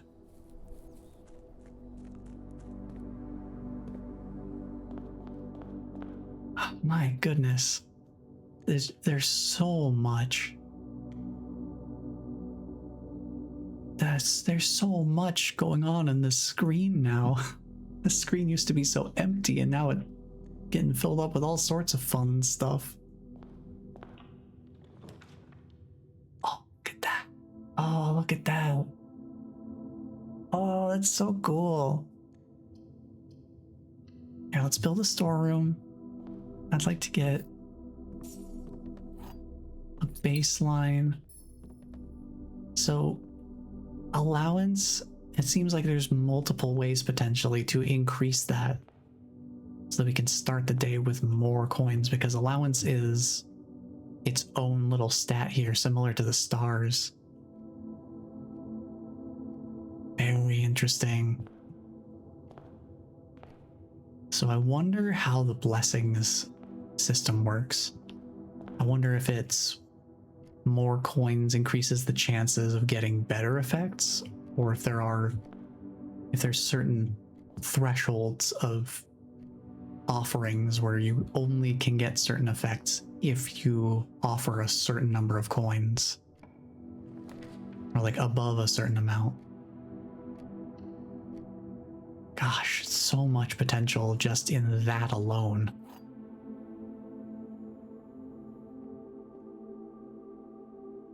That seems immensely important. Okay, parlor game.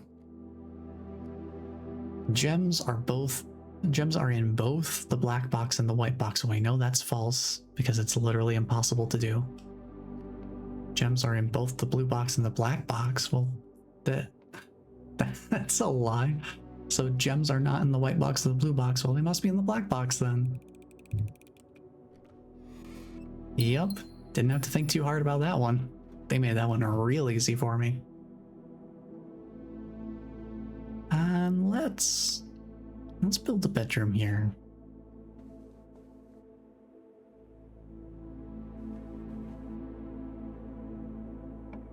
And keep moving through. Let's stay on the lower ranks for a little bit. Gosh, I'm already up to 5 gems. This feels really, really weird having this many gems this early. Let's build that den. I guess we're heading north.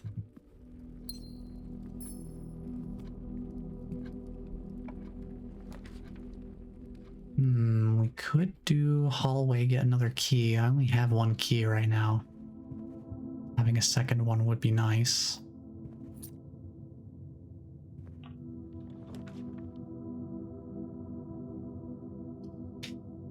Ooh, the terrace green room's not costing gems to draft. That might be nice. I think I'll go for it. Let's take a peek out here and see. Ooh. Hello.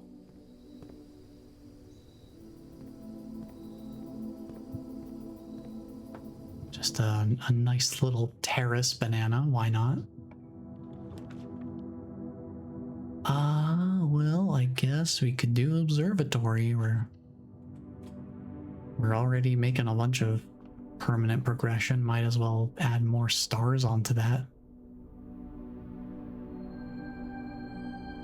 Rooms with 4 doors are more common today.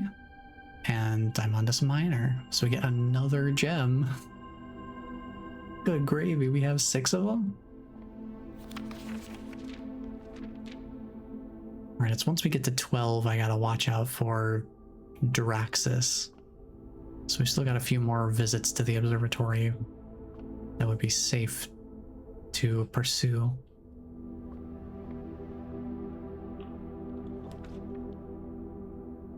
Hey, the cloister. I do want to explore this. I haven't been in here. And there's the statue that the groundskeeper wanted to replace with, I think, the statue of... I think they wanted to build a statue of Rinna here. Okay, where is cloister? Oh yeah, it doesn't cost gems because it's a green... I built terrace. Oh, awesome. The synergy is paying off. This game is crazy. How is it doing so much just in this one day? Just in this one session. Oh my... I am losing it. There's so much new stuff going on. Alright, hold on. Cloister. How much does it normally cost to draft? Does it cost things to draft? Well, it's not going to cost anything to draft today. It's interesting that it does update it in real time, though. Because if there was a room, like, say, the Rumpus room, it has a cost. But because I have the terrace drafted right now, none of these have a cost on their pages. Interesting.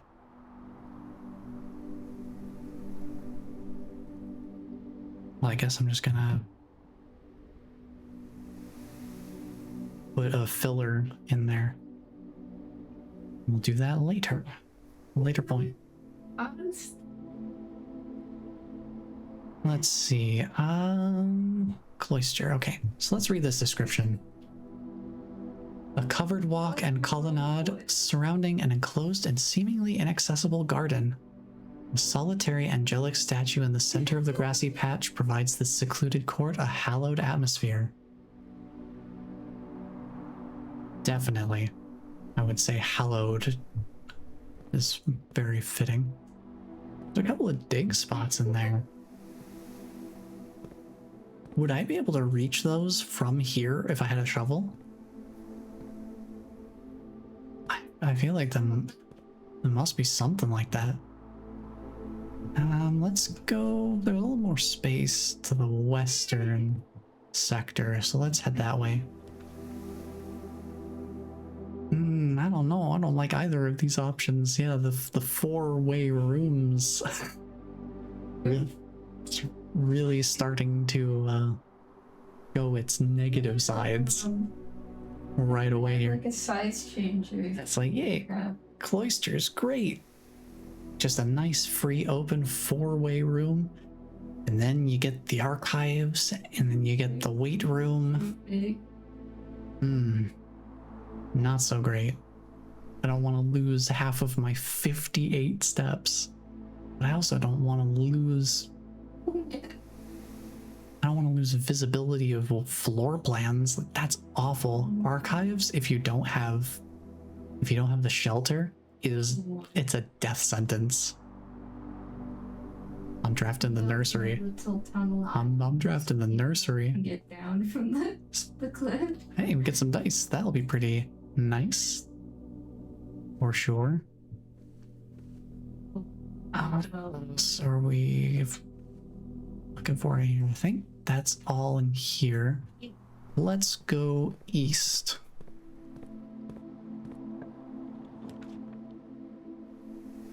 Security would be nice. I don't have enough keys to really make use of the Great Hall. 7 locked doors is kind of nutty. Let's do the security room. We got the gems for it. I'd like to shut down the key cards. Or at least bring them down as much as I can. Let's bring that down. Let's turn offline mode to unlocked. And done. Let's keep heading east. Ew. Oh, laundry room. I guess I could see what launder currency means. Sure, why not? Laundry room. The World Cup. This is a shop. Let me write this down here. I guess I don't really have anything to add to the cloister notes. Let's see, where is this in the list of shops? It's after. There's so many shops I haven't been to. I've seen them before in the drafting pool. Like, we've seen the locksmith and stuff like that. We just haven't been to them. Because the locksmith's a dead end room, and it comes up when I really don't need dead ends. So let's see, this is after the kitchen. Let's do getting one for this laundry room. And this costs 1 gem.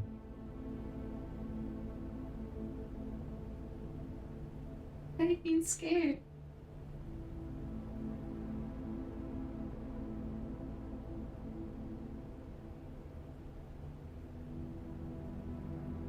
What do you mean?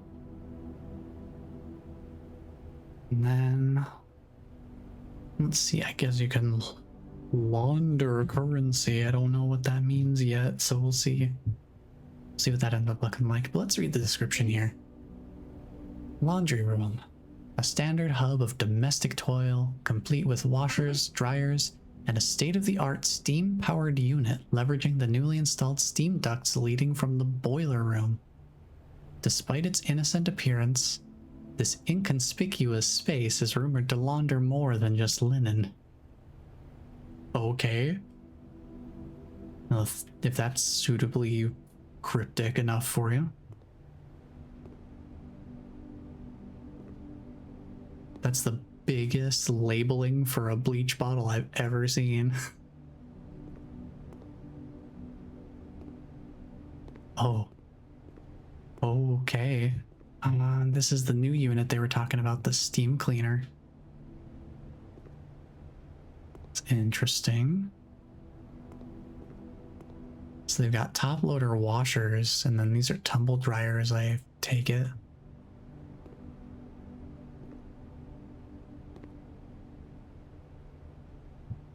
Huh. Oh, interesting. Okay, so let's see. This service costs 5 coins, so spin cycle. Oh, let me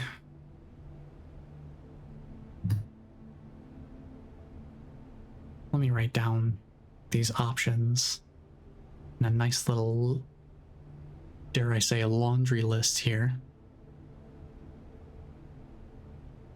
Let's see, we have spin cycle for 5 coins. Spin cycle exchanges all gems with all coins at a 1-to-1 rate. Oh. So if I had 7 coins, it would cost 5 coins, so that would leave me with 2. And at this rate, I would be trading 3 gems would turn into 3 coins, and the 2 coins left over would turn into 2 gems. That's my understanding. I don't have enough coins to test any of this stuff right now. Yeah, head start. But for now, I'm going to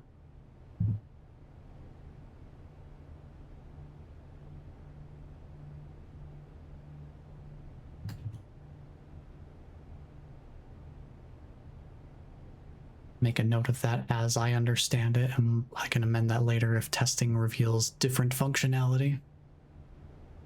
So then we have wash and dry, which is also 5 coins.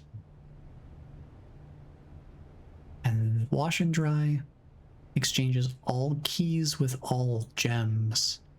Okay.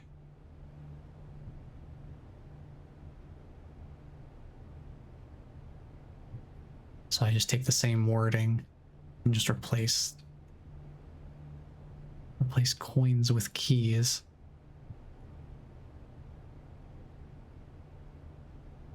And then the last one is fluff and fold. Yeah. That one's 10 coins. I wonder what that does to be twice as expensive as the other options. What do you do? Costs 10 coins and will exchange all of your keys with all of your coins. Oh, I could definitely see how that would be really useful. Especially if you have something like the metal detector that lets you find more coins. And keys, anyway.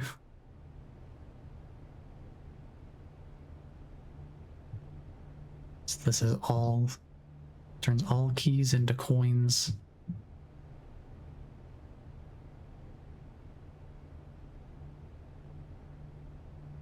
Interesting. See, I guess the only thing that's really a question mark is whether it counts the coins that you pay for the service. I wouldn't think it would. So I imagine it would only use whatever coins are left over after you buy the service. You pay for the service. Really interesting room though. Very useful to be able to have some currency conversions.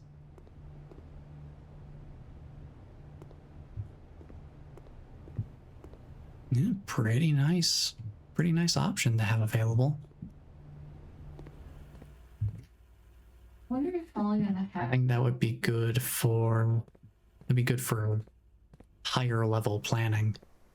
Oh yeah. If you really start to develop a proper strategy with rooms like that incorporated, to be able to take advantage of the services knowing how many coins you need in advance. Let's see what we've got going on here. Passageway.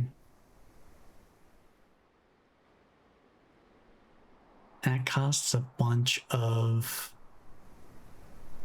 Costs a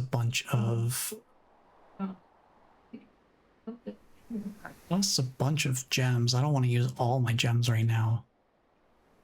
I think it's time to enter the Great Hall. I don't think I've actually been in here. This is the last hallway we have not drafted, if I remember correctly.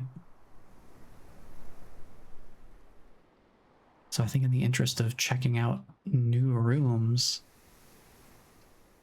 we've got a couple of keys. We can at least open one door to leave the Great Hall. Because I want to see what the non-passageway doors have behind them too. If only for the sake of science. Down the Let's see, Great Hall is at the very end. Very, very end. is Let me it magma that make brings it up, or is it make a skeleton? category here.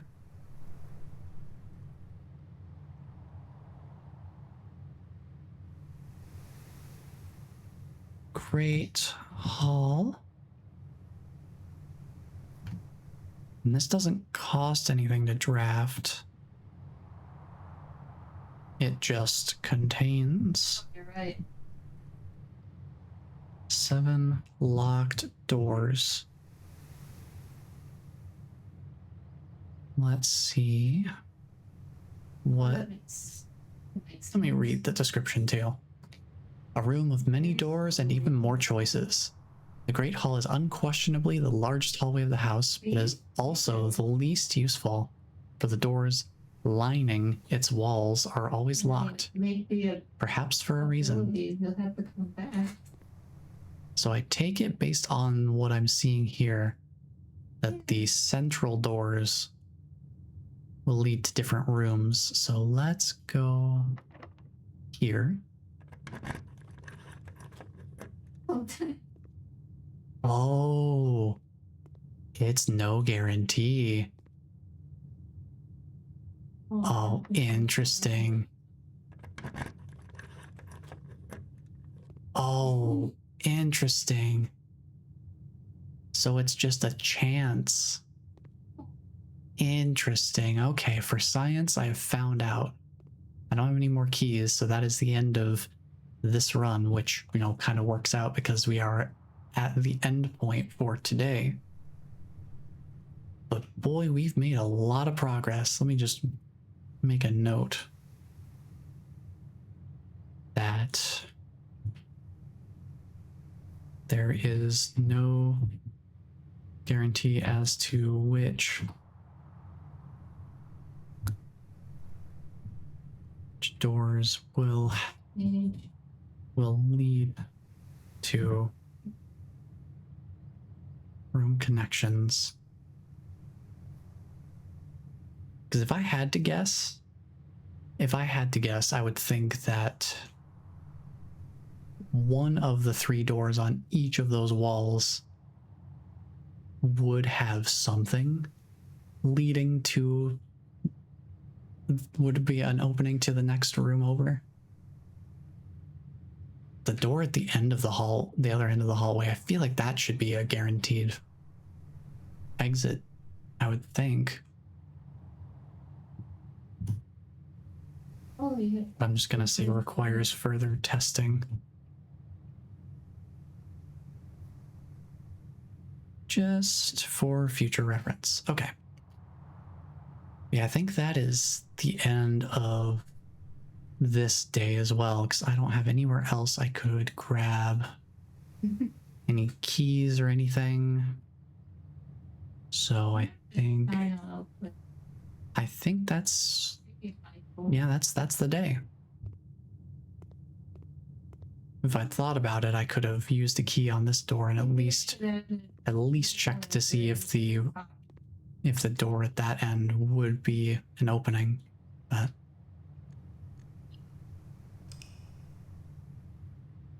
I think we'll call that good. Seems like we're averaging about 6 days per session. Because now we're done with day 18. 4 new rooms. And we made a bunch of progress today. This has been incredibly fruitful, like to an unprecedented extent, which is pretty neat. I'm pretty happy with the amount of progress we made here. The first 2 days were a lot of note-taking and organizing of information and just getting a feel for how things play out. This day has been so much payoff for so many loose ends that we still hadn't fully wrapped up. And yet somehow it's still feeding us new ones. Like, we got to the orchard, but now we have the whole blue flame thing that we're figuring out. We've almost gotten that done. So yeah, we've got a lot of progress, and we've still got an equal number of questions still left to answer moving forward. But that will be it for me for today. So let me go take a look over here real quick and see.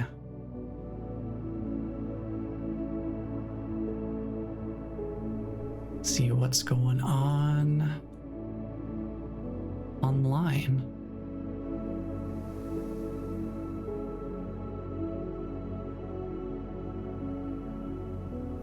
Oh, looks like Care for Kittens has an up close kitten cam going on right now. So,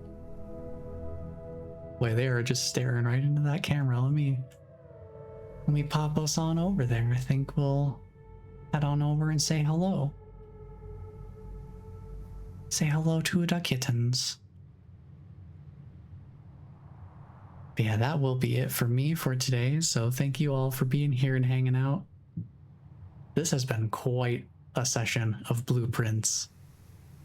Looking forward to seeing what else we can figure out now that we have a bunch of extra flexibility in our resources. And we've made a bunch of permanent progress now, which is very nice. Super, super nice. yeah, looking forward to the next session of Blueprints.